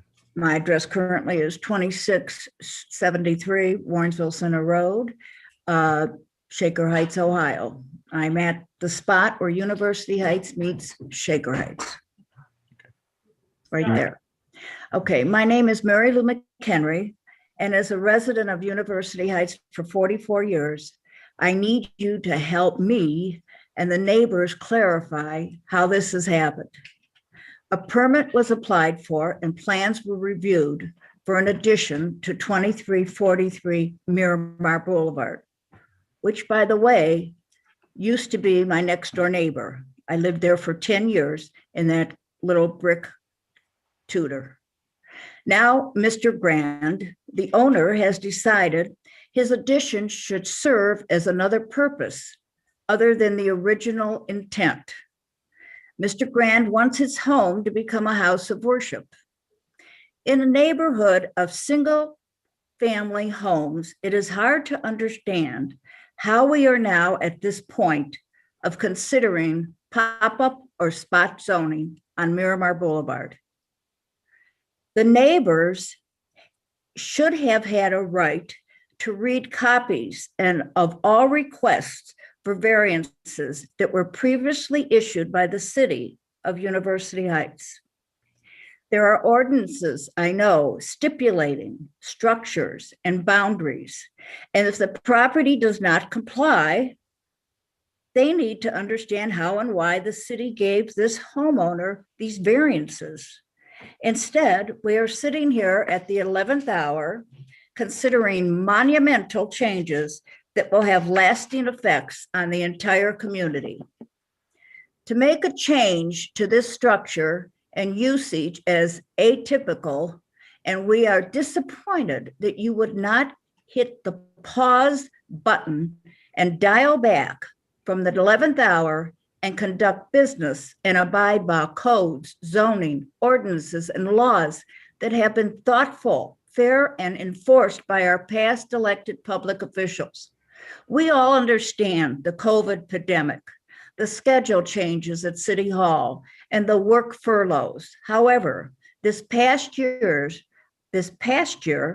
of upheaval cannot affect the citizens' right of this neighborhood change. They need to be heard and their opposition considered, as you are doing tonight. Thank you. As they have invested dearly in the University Heights community for decades, people want to live in a zoned single-family residential neighborhood, not in a community that adheres to spot pop-up zoning. Having listed and sold homes for over 30 plus years in the Heights, the number one reason buyers love University Heights, the city of beautiful homes, is that the city certainly has lived up to its motto. Solid, well-built, beautifully tree-lined streets with manageable, cared-for private lots, old world charm inside and out. It is a city with zoned single-family residential where people want to invest their money. And it in turn has become a generational investment where adult children return to the neighborhood with bikes, strollers, children playing, teenagers gathering, dog walking, a walkable neighborhood for everyone. Mr. Grand now states to meet in his house of worship home. Mr. Grand now states he would like 10 tables and 21 chairs for his friends to meet in his home of worship. That would mean many cars parked on the street, except on Friday, I think, and Saturday, adding to traffic that already does travel on this street. And in your, what am I trying to say?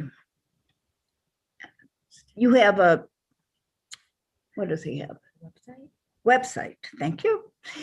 You have a website that talks about 7 days. So there is more than just the 2 days that you described today earlier. In a residential neighborhood of single-family homes, quiet enjoyment of their property is a homeowner's right. A house of worship, no matter what religion or belief, does not belong in these single-family residential zoned neighborhoods. It is the opposition to everyone's quiet enjoyment of their property. So I thank you for considering my statements, and I strongly urge you to reconsider granting spot pop-up zoning permits in any neighborhood of the city of University Heights zoned for single-family homes. I thank you for letting me speak. I think Mr. Cooney did a wonderful job. He had facts and it was wonderful. Thank you so much. Thank you. Thank you for letting me talk. Yeah, thank you. Thank you, Ms. McHenry. Mr. Rosenfeld, do you have any cross-examination for Ms. McHenry? Just one question, if I might. Very good. It's confined to her testimony. If you may, then you may go ahead. Pardon me? Mr. Rosenfeld has a question for you.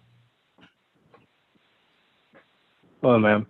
My one question is, how do you imagine Mr. Grand's proposed use would interfere with the quiet enjoyment of his neighbors' use of their own property? Because of the confusion of all these people coming and going. It's common sense. Very good. Thank you. How many people do you... Sure. Yeah, fine. You were done. Okay. I'm done. Okay. All right. No, you may go ahead. I thought you had just one question. Go ahead. I did, but it sort of opened another question, but it's fine. We can move on. All right. Very good. Thank you. Let's see. I see Carolyn, is it Dobrowski? It's partly cut off there.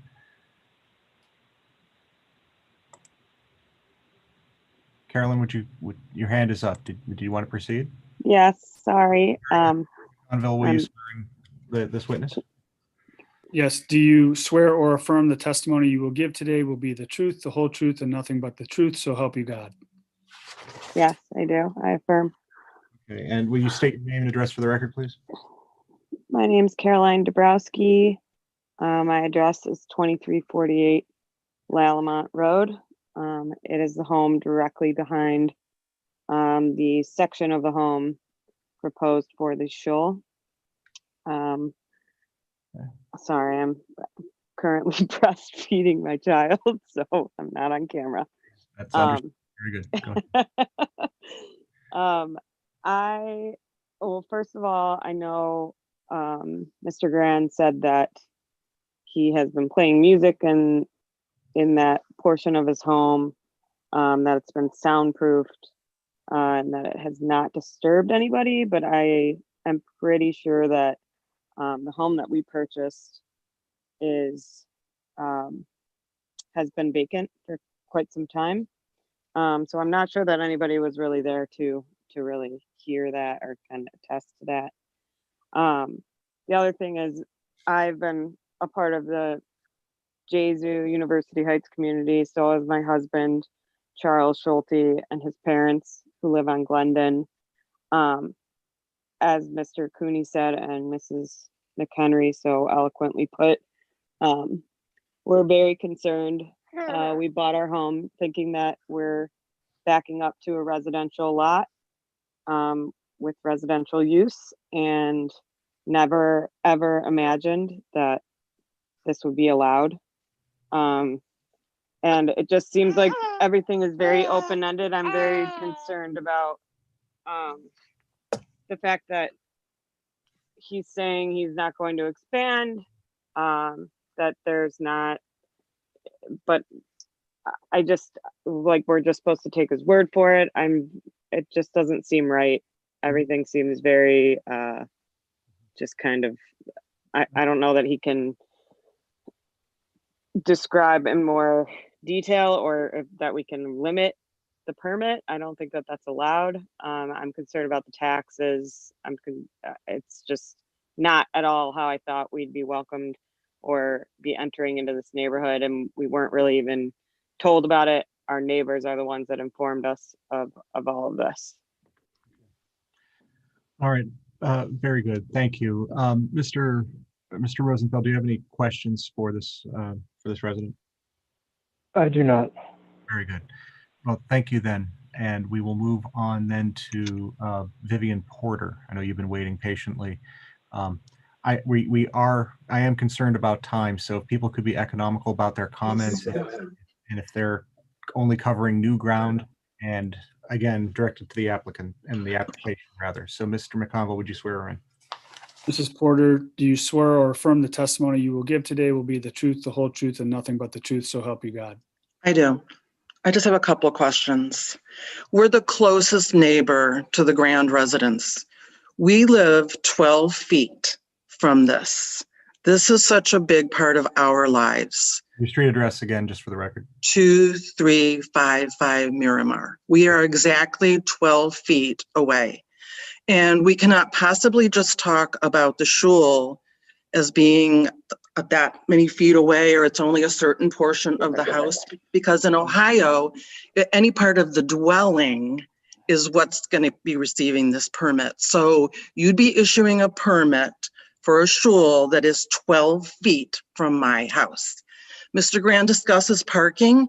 He is in complete refusal to comply with last summer's variance. He is parking on the lawn with his truck and has been doing so for 2 weeks with no notice from the city. That was something that we discussed in front of the BZA last summer, and he was denied the variance, but continues to park exactly there. People are saying, how could the Grands purchase this house without realizing where it was and knowing how far it was from Temple? I'm not sure if you're all aware, but the Grands moved from a house on Silsby, where they lived for 3.5 years. So they did not purchase the home on Miramar with no concept of where any temples or synagogues or shuls were. They've been in the University Heights now for 5 years. And yes, we totally heard him playing the drums all last summer. Despite what has been discussed here and this being a music soundproof room, we heard the drums being played many times after that variance I mentioned just a few minutes ago was denied. In complete retaliation, the drums went on into the night. So it's not super soundproof in any way.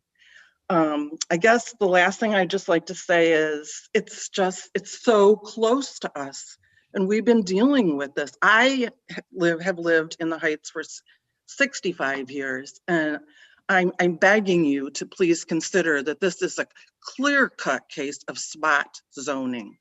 Thank you. Okay, thank you, Ms. Porter. Mr. Rosenfeld, do you have any questions for Ms. Porter? I do not. Very good.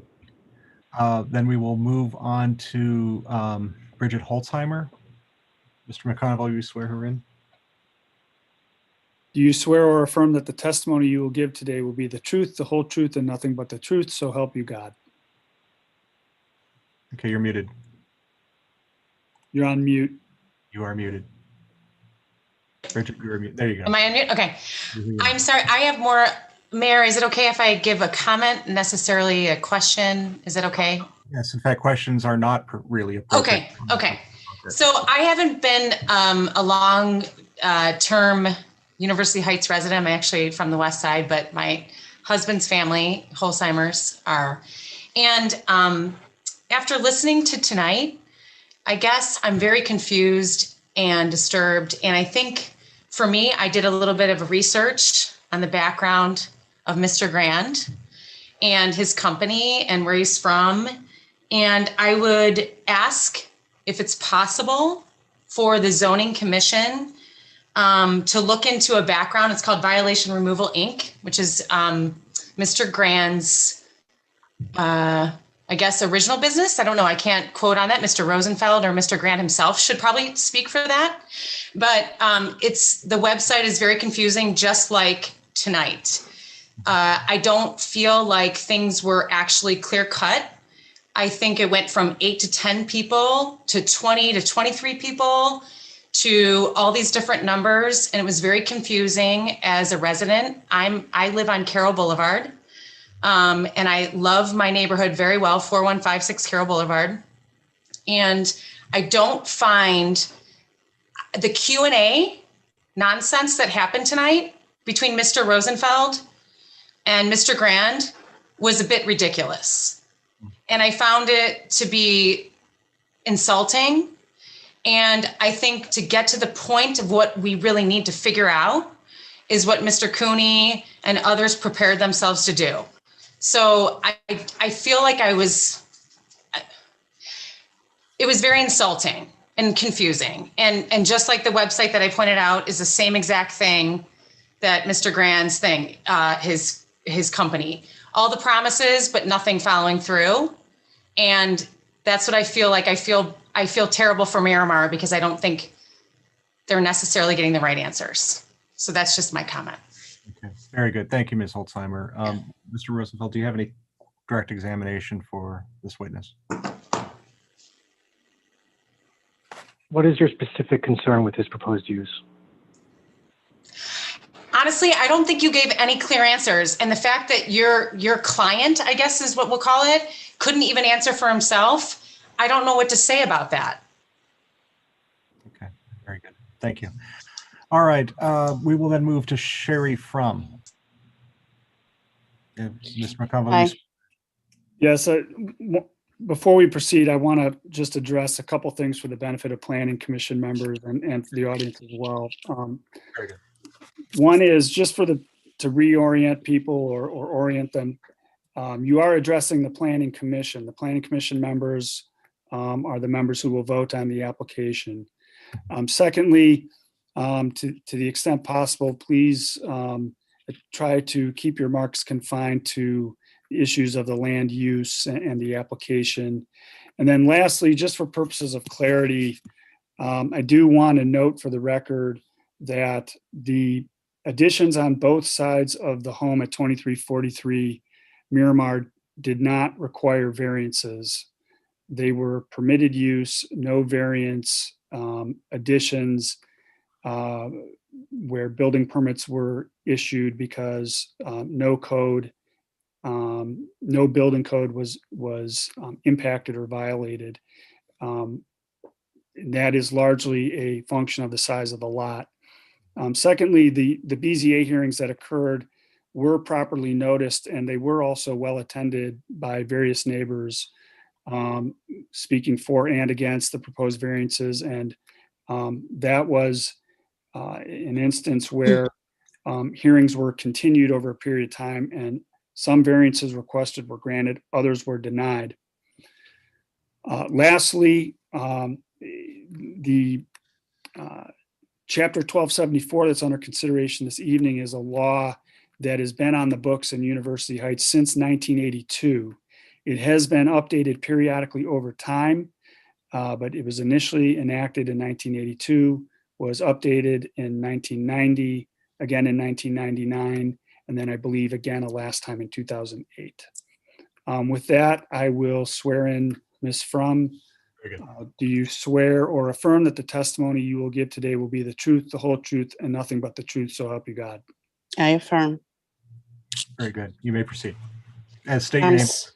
My name is Sherry Frum. I live at 2575 Rubyville in University Heights. We've lived here for 32 years. And I would just like to state my concerns. Mr. Grand says that he only wants to do this on Friday night and Saturday. My concern is for the area that it will move to 7 days a week, 3 times a day, as the Orthodox Jews do pray 7 days a week and 3 times a day. My concern is also for the area and their neighbors that it does turn into a learning center like a kollel that's around the corner from me. And I personally believe that a synagogue should be in a building accessible to many, many people and not just 10 men, as Mr. Grant stated. I don't believe that it should be in a house. And that is just my personal belief as a Jew in University Heights. Thank you. Good, thank you. Mr. Rosenfeld, do you have any cross-examination for Ms. Frum? I do not. Very good. Then we will move on to Laura Steinbrick. Hi, oh, do you need to swear me in? Yeah, you need to be sworn in, Mr. McConville. Do you swear or affirm that the testimony you will give today will be the truth, the whole truth, and nothing but the truth, so help you God? I do. My name is Laura Steinbrink, and I live at 2428 Loyola Road. I moved into this neighborhood 3 years ago, but I used to live on Silsby, the first block west of Warrensville, about 20 years ago. And I am from Shaker Heights, so I'm just across the Fairmount Circle side of Shaker Heights. So I'm familiar with this neighborhood and have for the 50 years that I've been alive. I'm very concerned about this because I moved to this community to be in a residential neighborhood. And it's very clear that University Heights was intentionally zoned to allow commercial development on the streets where commercial development makes sense.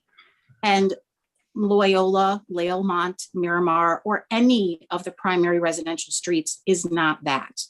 And I would strongly encourage the Board of Zoning to remember the history of this community, why the law exists the way it exists. And I fundamentally second everything Chris Cooney said. He laid out a very clear, understandable reason for why making this choice would be detrimental to the community. Thank you. Okay, very good. Thank you, Mr. Steinberg. Mr. Rosenfeld, do you have any direct or cross-examination from Ms. Steinberg? One question. What about Mr. Grant's proposed use is commercial? I believe that the proposed use of anything other than residential is fundamentally against the philosophy of the community and the zoning requirements, and I'm against it. Okay, very good. Thank you. We will now go to Rodney Diggs. You would unmute yourself and then be sworn in by Mr. Mr. Diggs, do you swear or affirm that the testimony you will give this evening will be the truth, the whole truth, and nothing but the truth, so help you God? I do. Very good. State your name. My name is Rodney Diggs. I live at 2295 Miramar Boulevard. And I know we've had lots of really great points, but I wanted to hopefully point out a couple of things that I think need to be either said or reiterated.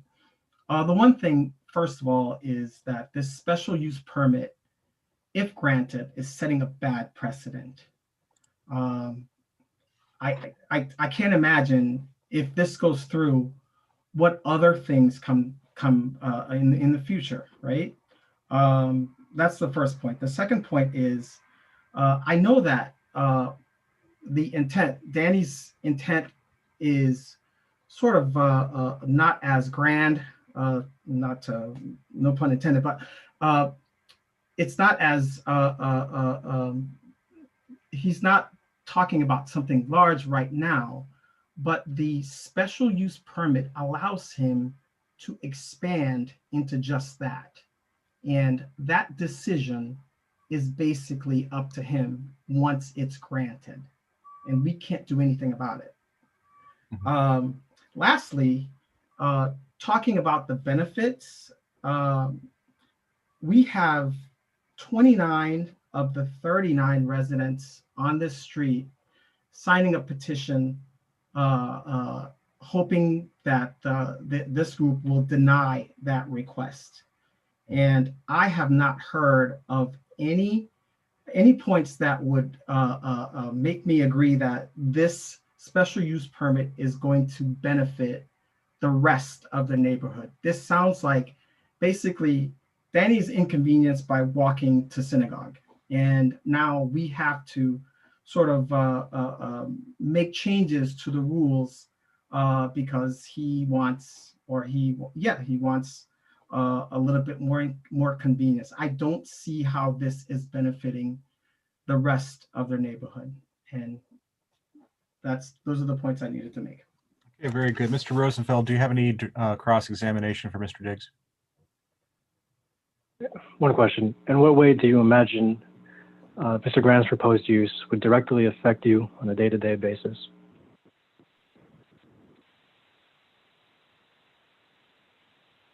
Okay, Mr. Diggs.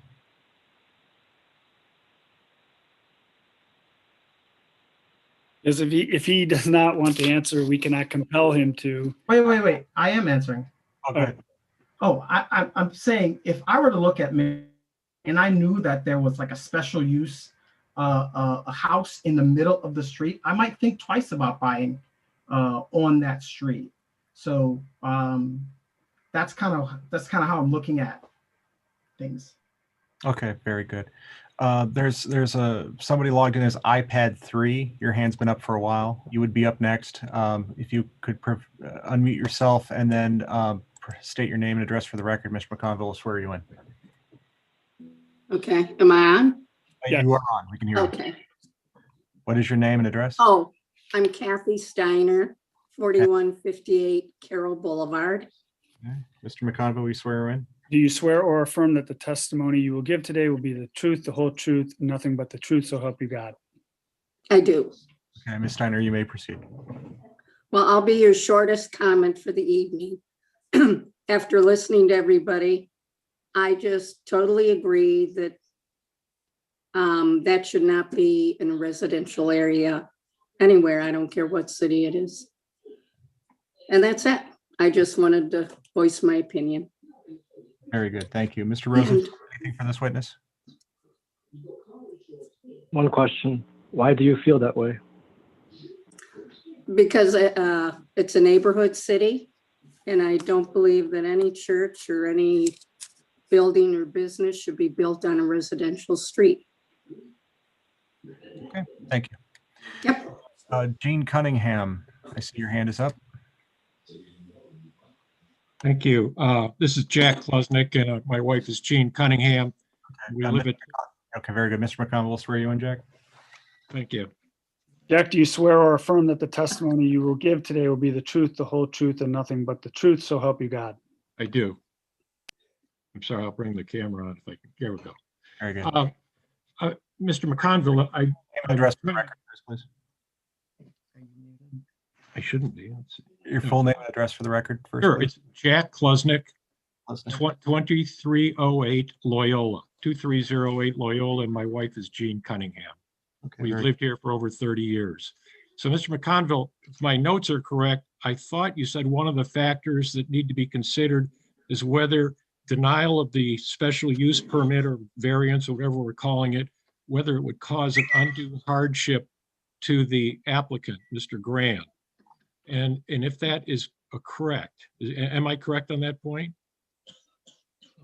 Now you're muted. You're muted, Luke. You are correct, and I can help you out there briefly. It's 1274-02F5 that you're referring to. That section says, no variance from any of the requirements of prohibitions under Chapter 1274 may be granted without the approval of the Planning Commission and the approval of council, each following public hearings at which the applicant demonstrates a clear benefit to the community and that denial will result in an unnecessary hardship to the applicant. Okay, thank you. With that in mind, I think that it's significant that we heard Mr. Grant say that he bought the house over 2 years ago. He remodeled it to put a music room in, and he had a spontaneous inspirational idea, perhaps when he had a conversation with the rabbi, to convert it to a prayer meeting area. And I have also heard the rabbi say that it's not an ideal setup for even what they're proposing, and they're even considering a better location that would be larger if the interest is sufficient. That tells me that there is no undue hardship by denying this special use permit for some inspirational spur of the moment idea, particularly when you balance that against the questions that have been raised by the residents as to what it will do to the neighborhood as it has existed for at least 30 years or maybe longer, where we live in a city that is a delicate balance of a mixture of nice neighborhoods that are well maintained by solid families with family values, balanced against commercial areas along the perimeter that are designed to be commercial areas, and balanced against university property with student housing that we're constantly trying to keep in balance with a family neighborhood lifestyle. So with all these questions in mind, the balance, in my opinion, weighs clearly in favor of denying the special use permit and leaving the street as it is. Thank you. Okay, thank you. Mr. Rosenfeld, any cross-examination for Mr. Kluznik? No. Okay, very good. Then I see more hands up. I'm concerned about time. If you do want to speak and it's not duplicative, please keep it very brief. Natalie Suppler, you would be next. Mr. McConville, will you swear in? You swear or affirm the testimony you will give today will be the truth, the whole truth, and nothing but the truth, so help you God. Did we lose her? Not hearing anything. All right, we'll move on. If you raise your hand again, we will come back to you. James Murphy. Oh, sorry, I think I just muted you when you unmuted. Mr. Murphy, unmute again, please. Mr. Murphy, do you swear or affirm the testimony you will give today will be the truth, the whole truth, and nothing but the truth, so help you God? I do affirm. Okay, you may proceed. Well, state your name and address for the record, please. James Murphy, 2408 Loyola Road, University Heights.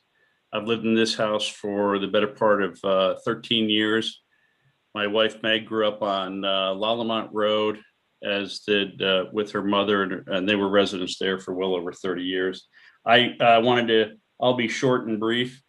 In the interest of time, I want to reiterate what many people have said, that that this is clearly a bad precedent going forward for our town. I find that the only two people that have come forward to speak on behalf of Mr. Brennan have one of which included the fact that the only single reason that they're doing this is that they want to avoid a walk to their existing temple. And I'm sorry, if that's your problem and you used to live in this town, as was pointed out by another lady, you should have picked somewhere else. If all if your only problem is that you needed about a walk, you should have bought a house closer to where your house of worship is. There is far too much hearsay in this application. You're opening up a huge can of worms. You're setting a bad precedence. There are constant words and phrases like indicated and, and I just find that having watched this property being built for the last 2 or 3 years and the extent of the footprint and the design and the fencing and so on, I don't think it's appropriate. And I think the wool's being pulled over our heads. I very much enjoy the diverse community that we live in. I have commented over the last several months, if not years, about the great new traffic of young families and children and activities. And I love seeing kids outside playing, but this is not a place or a location to start a business and allow this can of worms to be opened up. And I appreciate you letting me speak. You're welcome. Mr. Rosenfeld, do you have any cross-examination? I do not. Very good. We will move on then. We'll try Natalie Suppler again. Ms. Suppler? Hello, sorry. This is Ryan Supler. Supler, excuse me. Mr. Mr. Supler, do you swear or affirm that the testimony you will give today will be the truth, the whole truth, and nothing but the truth, so help you God? I do. I live at 2304 Miramar. Thank you for your time and consideration. I can also speak to what the porters were talking about, that I have witnessed firsthand the noise emanating from Mr. Grand's music room several times. I do have text messages to another resident on the street talking about so, and I would be happy to provide a copy of those to the commission upon request. They were in September 11th of 2020 and November 2nd of 2020 while walking my dog at night. I could hear him playing drums. I also find the GoDavin.com issue a very big deal. I feel like that is broadcasting to a greater network of people that this is a thing that is already in motion, has been in motion for some time. So I'm very concerned upon that issue as well. That's all I have. Very good. Thank you, Mr. Supler. Mr. Rosenfeld, do you have any cross-examination for Mr. Supler? I do not. Okay, thank you. We'll move on then to, it looks like Caitlin Moynihan. Hi, yes, my name is Caitlin Monahan. I live at 2555 Eaton Road. Okay, Mr. McConville, will you swear her in, please? Do you swear or affirm that the testimony you will give today will be the truth, the whole truth, and nothing but the truth, so help you God? I do. You may proceed. Thank you for this opportunity to speak. I moved to University Heights about 2.5 years ago, and I actually grew up in University Heights. I attended Jesus School, followed by Beaumont School, and loved just the community within University Heights. One of the reasons that I chose to purchase a home was it's marketed as the city of beautiful homes, city of beautiful and residential homes. So my question for Mr. Grand is, in the city of beautiful homes, why are you asking to create a business that really isn't going to have any true commercial business or commercial benefit for the city, and really just kind of change the city's theme overall? Well, this isn't really a Q&A time. This is testimony time. So if you have commentary, that's fine. Do you have anything further you'd like to state? The one thing that I would say is, especially going to Jesus School, looking at just some of the traffic, things like that, I think it would be a true disruption, not only to the neighborhood, but to Miramar Boulevard. But I think adding this additional business, it would take away from the neighborhood at its essence. That's the biggest thing and the biggest objection that I have personally. So just wanted to make that point clear. Okay, very good. Thank you. Mr. Rosenfeld, do you have any cross-examination from Ms. Monahan? One question. How do you specifically imagine Mr. Grant's proposed use would undermine the nature of University Heights as a city of beautiful homes? The city of beautiful homes, when I think of that, I think of families, individuals that are really cultivating these homes. Having a business and a flurry of cars around the streets, although I know Mr. Grant has mentioned that it's not his intention, it's really going to take away from that. I know a number of people have talked about people walking on the streets, especially amidst the COVID pandemic. Something I myself, I walk my dog every single day. It would be something that I think would absolutely change the neighborhood. I would avoid if there's going to be a number of cars, a number of people crossing the street. It's just an additional danger to not only our neighborhood, but the kids in our neighborhood, this neighborhood of residential homes. Okay, very good. Thank you. Kevin Callanan, you're next. If you're still interested. Yeah, actually, it's Mary Ellen Callanan. Mary Ellen Callanan. Mr. McConville, will you swear in, please? Mary Ellen, do you swear or affirm that the testimony you will give today will be the truth, the whole truth, and nothing but the truth, so help you God? I do. Okay. So my address is 2445 Loyola Road. Okay, very good. You may proceed. Okay, I thank you for the opportunity. I just want to say that I appreciate Mr. Grand's devotion to his faith and understand the harsh winters. But I agree with most others on the call. This opens up a can of worms and sets a bad precedence. This summer, I was driving in the neighborhood on Churchill Boulevard, and there was a tent set up with chairs, and there were probably 40, 50 men gathered on a Saturday. I believe that's the same, it was in the papers that they also were requesting this shul stipulation.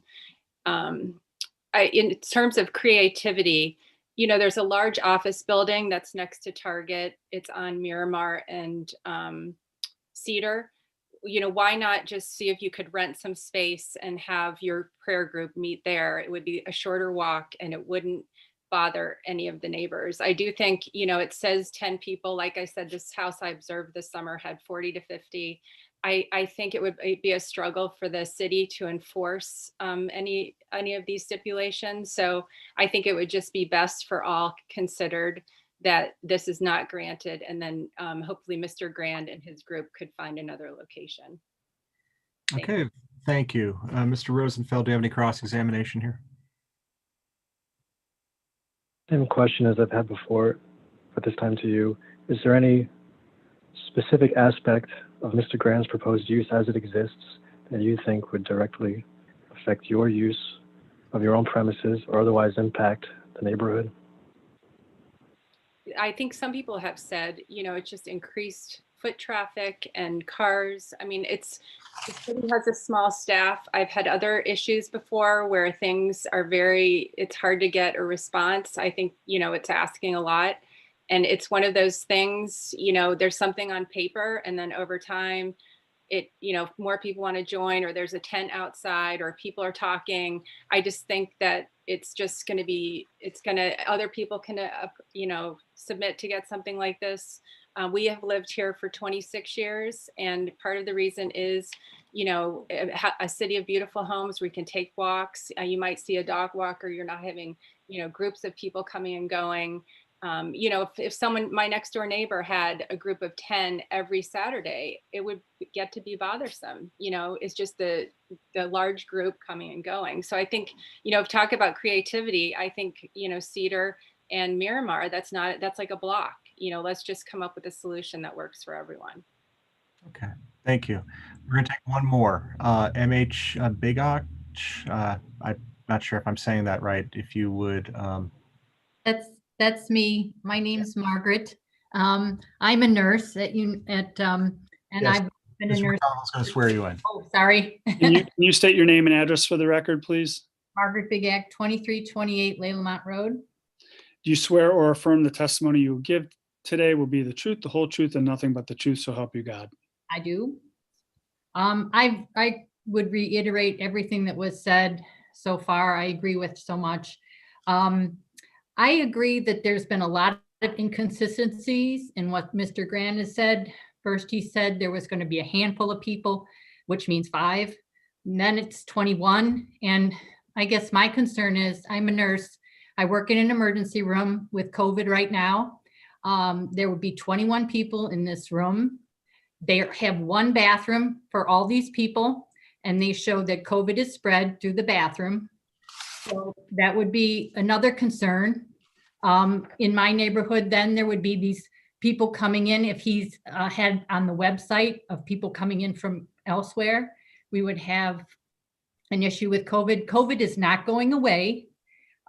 It's here for a while, and who knows what other disease we have in the future. There's going to be more things. I don't want to be, spread any kind of things or anything, but it is the future. I mean, we are going to have different kind of diseases and things, and 21 people in a small room, it would bring these kind of things into our community too. So that's my concern as a health professional. I reiterate everything else. I've seen a lot of inconsistencies in what Mr. Grant had said and what his counsel have said. And that's concerning to me because I don't think that, with everything that's gone on, I don't, to be honest, I don't trust a lot of people with what they say and what they do. Okay, thank you, Ms. Biglock. Mr. Rosenfeld, any cross here? No. Okay. Thank you. I see Callanan, you've raised your hand again. Is there a point that you're raising to? I think you've already spoken.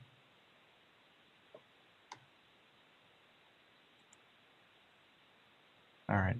Okay. Well, then that was the last speaker. We will then move on to opportunity for rebuttal. Mr. Rosenfeld. Oh, man. So I'm hearing, there's obviously a consistent concern I'm hearing, and I'm hoping that, a lot of the questions that I heard, a lot of the concerns I heard addressed, they were specifically accounted for while myself and while Danny Grand, Mr. Grand, and while Rabbi Rotsman were speaking. The one question I agree was not squarely addressed was capacity. How many people will actually be here to fulfill, to pray on a given day when the premises are open for prayer? Let's be completely clear. And I'm going to say things that Mr. Grant probably would prefer I not say. We should have a realistic expectation, and that goes with all of our concerns. We should have a realistic expectation for what Mr. Grant's proposed use constitutes. In terms of capacity, sure, he has 21 chairs. In terms of realistic ability to fill those 21 chairs, it's not so great. If we put a probability on it, it's not so great. There are a lot of shuls in town where the actual Jewish community, the bulk of it, currently lives and resides. Those Jews already have a place where they worship on these days where Mr. Grant would be using his premises as a prayer room. The people he would be reaching here are people who happen to be, let's say, as far up as Belvoir. No one is really going to pass Belvoir, closer to Green Road. There will probably be no one walking towards services, at least on a routine basis. That's part of why Mr. Grant is doing that. There's also a lot of talk about him only wanting to do this because he doesn't want to do the walk. Mr. Grant would and does and will do the walk if need be. And sure, that's a benefit of what he's trying to do.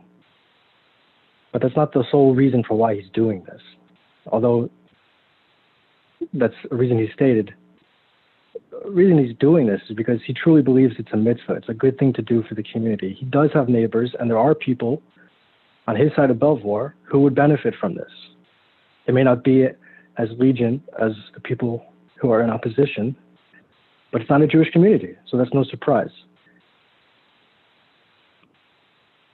And it doesn't mean that this will just explode and there will be a huge influx of Jews living on the other side of Belvoir. That's a process. University Heights on the Green Road area is currently undergoing an expansion of the Jewish community. That's where shuls, we have the Beechwood Kollel. That's a full on Shul. That is a parking lot that required special use permit. That is people shuttling in, day out, morning, day, and night. That's not the situation here whatsoever. That's a place where people flock to. Here, it's a place where people will come to because it happens to have been convenient for them because they happen to live on another side of Belvoir. So that's a realistic expectation. I can tell you from talking to other people in my own community that people are not expecting this to just take off and run flying. We honestly think he would be lucky on a lot of Shabbos, on a lot of different holidays and Shabbases to even get to the minyan. It's a hard thing to start a shul, especially when there's not much of a population to pull from. And that's part of why, and this leads into the aspect of commercial and business, which was another often repeated concern. Mr. Grant is an extraordinarily charitable person. I can attest to that from the years I've known him.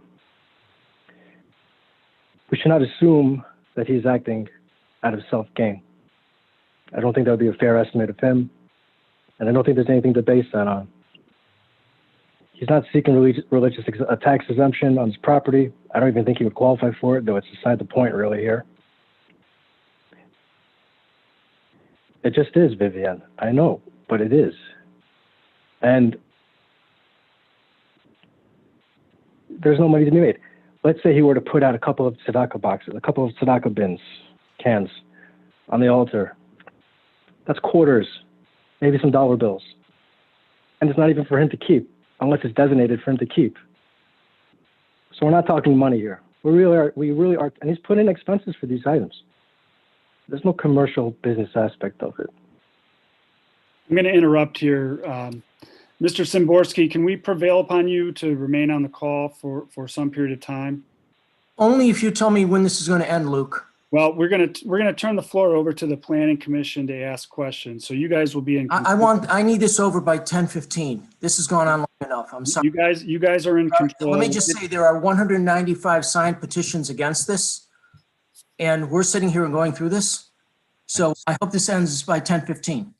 Okay, well, if we're done with the rebuttal, then we would be asking you and the other Planning Commission panelists if you have any questions to ask the applicant.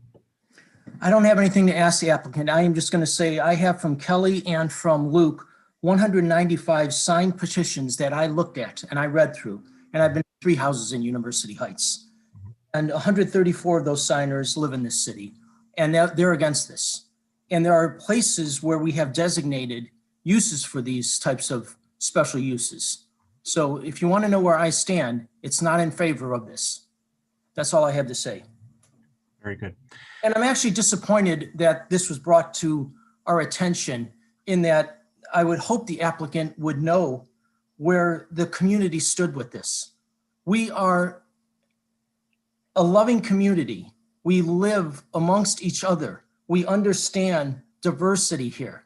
And when we have 195 people coming out against this, this is a waste of my time this evening. For Planning Commission members, if you have questions of the applicant, you can ask questions. Alternatively, if you wish to close the floor, you can close the floor and make a motion. Luke, Mayor, I have a couple questions of, I guess, procedural questions more than anything else. Very good. Please go ahead. Yeah, the whole format that we're going through tonight is different than one we've ever used before, and I've been on the Planning Commission for a number of years, and I don't understand why the format is so dramatically different. When we dealt with the Danziger application, it didn't follow this format. It wasn't we weren't told that we were sitting in a quasi judicial format, and there was a prosecution and defense, and which itself creates a very hostile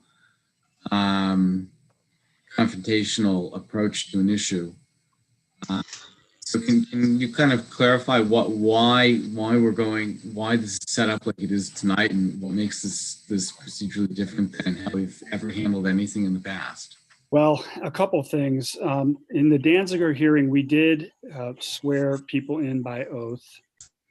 We did not have anyone speaking against the application during that hearing. That hearing, the result of which was a tabling, did not have any particular person speaking against it. The reason that we are following the procedures that are outlined in 2506-03 of the revised code is that this is a zoning consideration.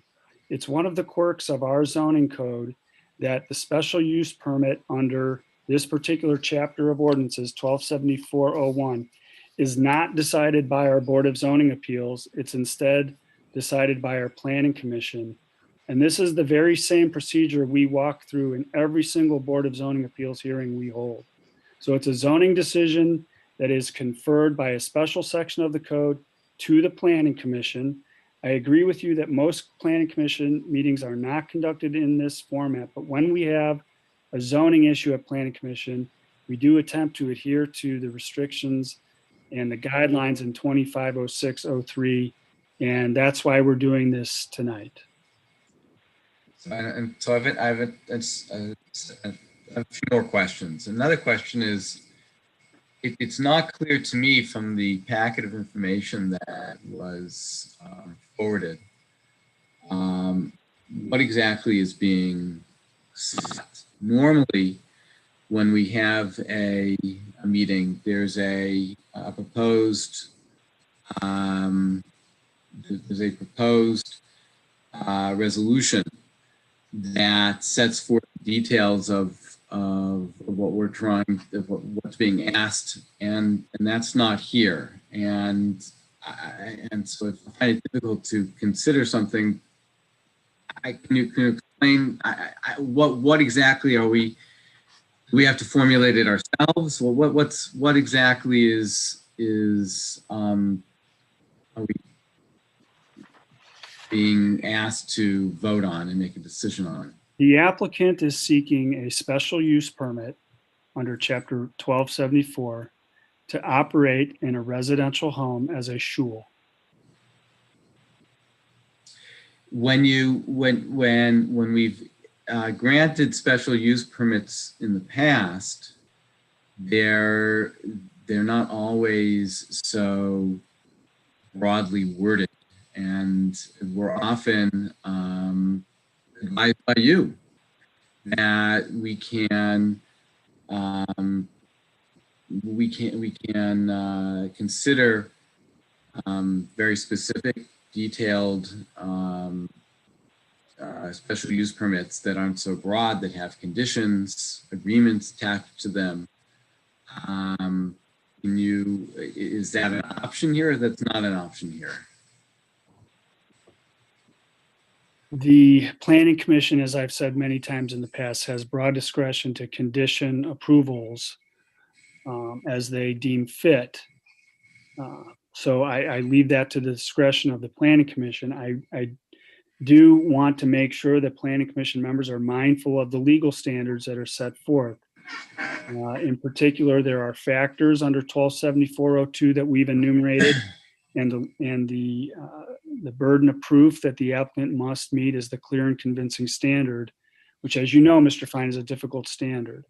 But you have discretion to condition approval if you so deem fit. Also, in the past, when we've considered this type of special use permit, we have reports from the city engineer, from the police department, from the fire department. We have more specific plans on the part of the applicant as to exactly how the property is intending to being used. Is the reason that we don't have those things? I mean, when we tabled Danziger, it was because of this very issue, that what they presented was too informal for us to properly consider. There was no discussion about, the place hadn't been inspected. There were issues of concerns about granting a special use permit when you don't know what the safety issues are in terms of the building. Why is this? You had an entire hour. Stop. Oh, I'm sorry. Excuse me, I'm a commission member and you're a guest here. That is out of order. You're a citizen, but I'm on the commission and This is our city too, buddy. Hey, everyone, we're asking. I'm trying to figure out what's to vote on and what's not to vote on. And I have questions that need to be clarified. Mr. Fine is within his rights to ask these questions. If there are going to be outbursts, you're going to be removed from the meeting. So, Mr. McConville, do you want to address? Can you repeat the question, Michael? Yeah, I don't understand why we're being. I remember you. The department heads are here this evening. Mr. Chuney is here. Chief Perko is here. Chief Rogers is here. Again, the floor is yours. If you would like to ask any of the department heads as to whether they have any particular concerns, you're free to do so. I would agree with you that there are defects in the application. There's no site plan. There's been no discussion about area variances. I certainly think that if planning commission members are so disposed to approve a special use permit, they would be, I believe, obligated to seek those items first. And so you would be entertaining a tabling. However, the motions that emanate from the floor by planning commission members are within the purview of planning commission members. So it's up to you as a group to decide whether there's a motion and second for any particular motion you may make. As you know, you can make a motion to deny, a motion to approve with conditions, a motion to table. Those are your options. I would then make a motion to table that the applicant come back with a more thorough presentation with a site plan, with a review from the fire department, inspection of the building, what needs to be done in order that, whether it's even a realistic option from a building code point of view, that it be made into, that it can fulfill the use. And that if he's going to ask for a special use permit, that it should be what the applicant has articulated, what the applicant wants to do with the building is not reflected in terms of the broad general special use permit. And I think the applicant might get a much better relationship with his neighbors and a clear understanding if he came back with a more specific request as to what he wanted and what was more realistic in terms of what he could expect to be approved. So I would suggest tabling it. That's my motion. Yeah, there's a motion to table by Mr. Fine. Is there a second? How many people are on the planning commission? You are not one of them. So please. Matter. How many people are on the planning commission? 5 of us on the planning commission. So of the 5 of us. You that want to table it? This is a waste of people's time. Let's get this. I'm sorry, you're out of order. I've just muted you. And if you do that again, I'm going to remove you from the meeting. So is there a second to this motion?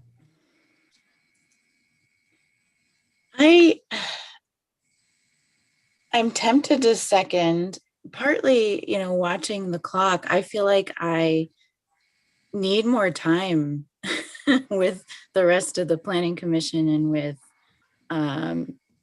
other city officials to talk about this.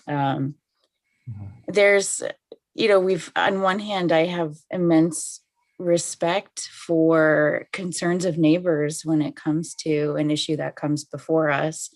On the other hand, there was a noticeable difference from what I heard was the intended use and what I heard from residents about what their concerns were. So I feel like there's too much to discuss here to try to wrap it up in the next 4 minutes. And I'd be interested in hearing from other city departments and city officials. Well, April, I understand what you're saying. I make a motion to dismiss this. As I said, 195 people signed against this. And if the applicant appreciated his community, he would understand that. Well, as a point of order, and Yeah. and we're bound by. Luke, Robert. I'm off this call in 3 minutes, so let's figure it out, okay? This is, We have a motion. April, are you seconding or are you not seconding? And April, did you second it? I'm not sure on that. I'm not going to second this motion, by the way. So if you can second it, but I'll second it. Okay. I'm seconding it. All right. Very good. So we have a motion and a second. Is there any discussion? Okay, call the question. Very good. I'll just discuss one thing. As an architect, and in the last case that we've heard, I requested drawings of the building so that we had a clear understanding of the space in which they plan on using this as a shoal, the number of exits.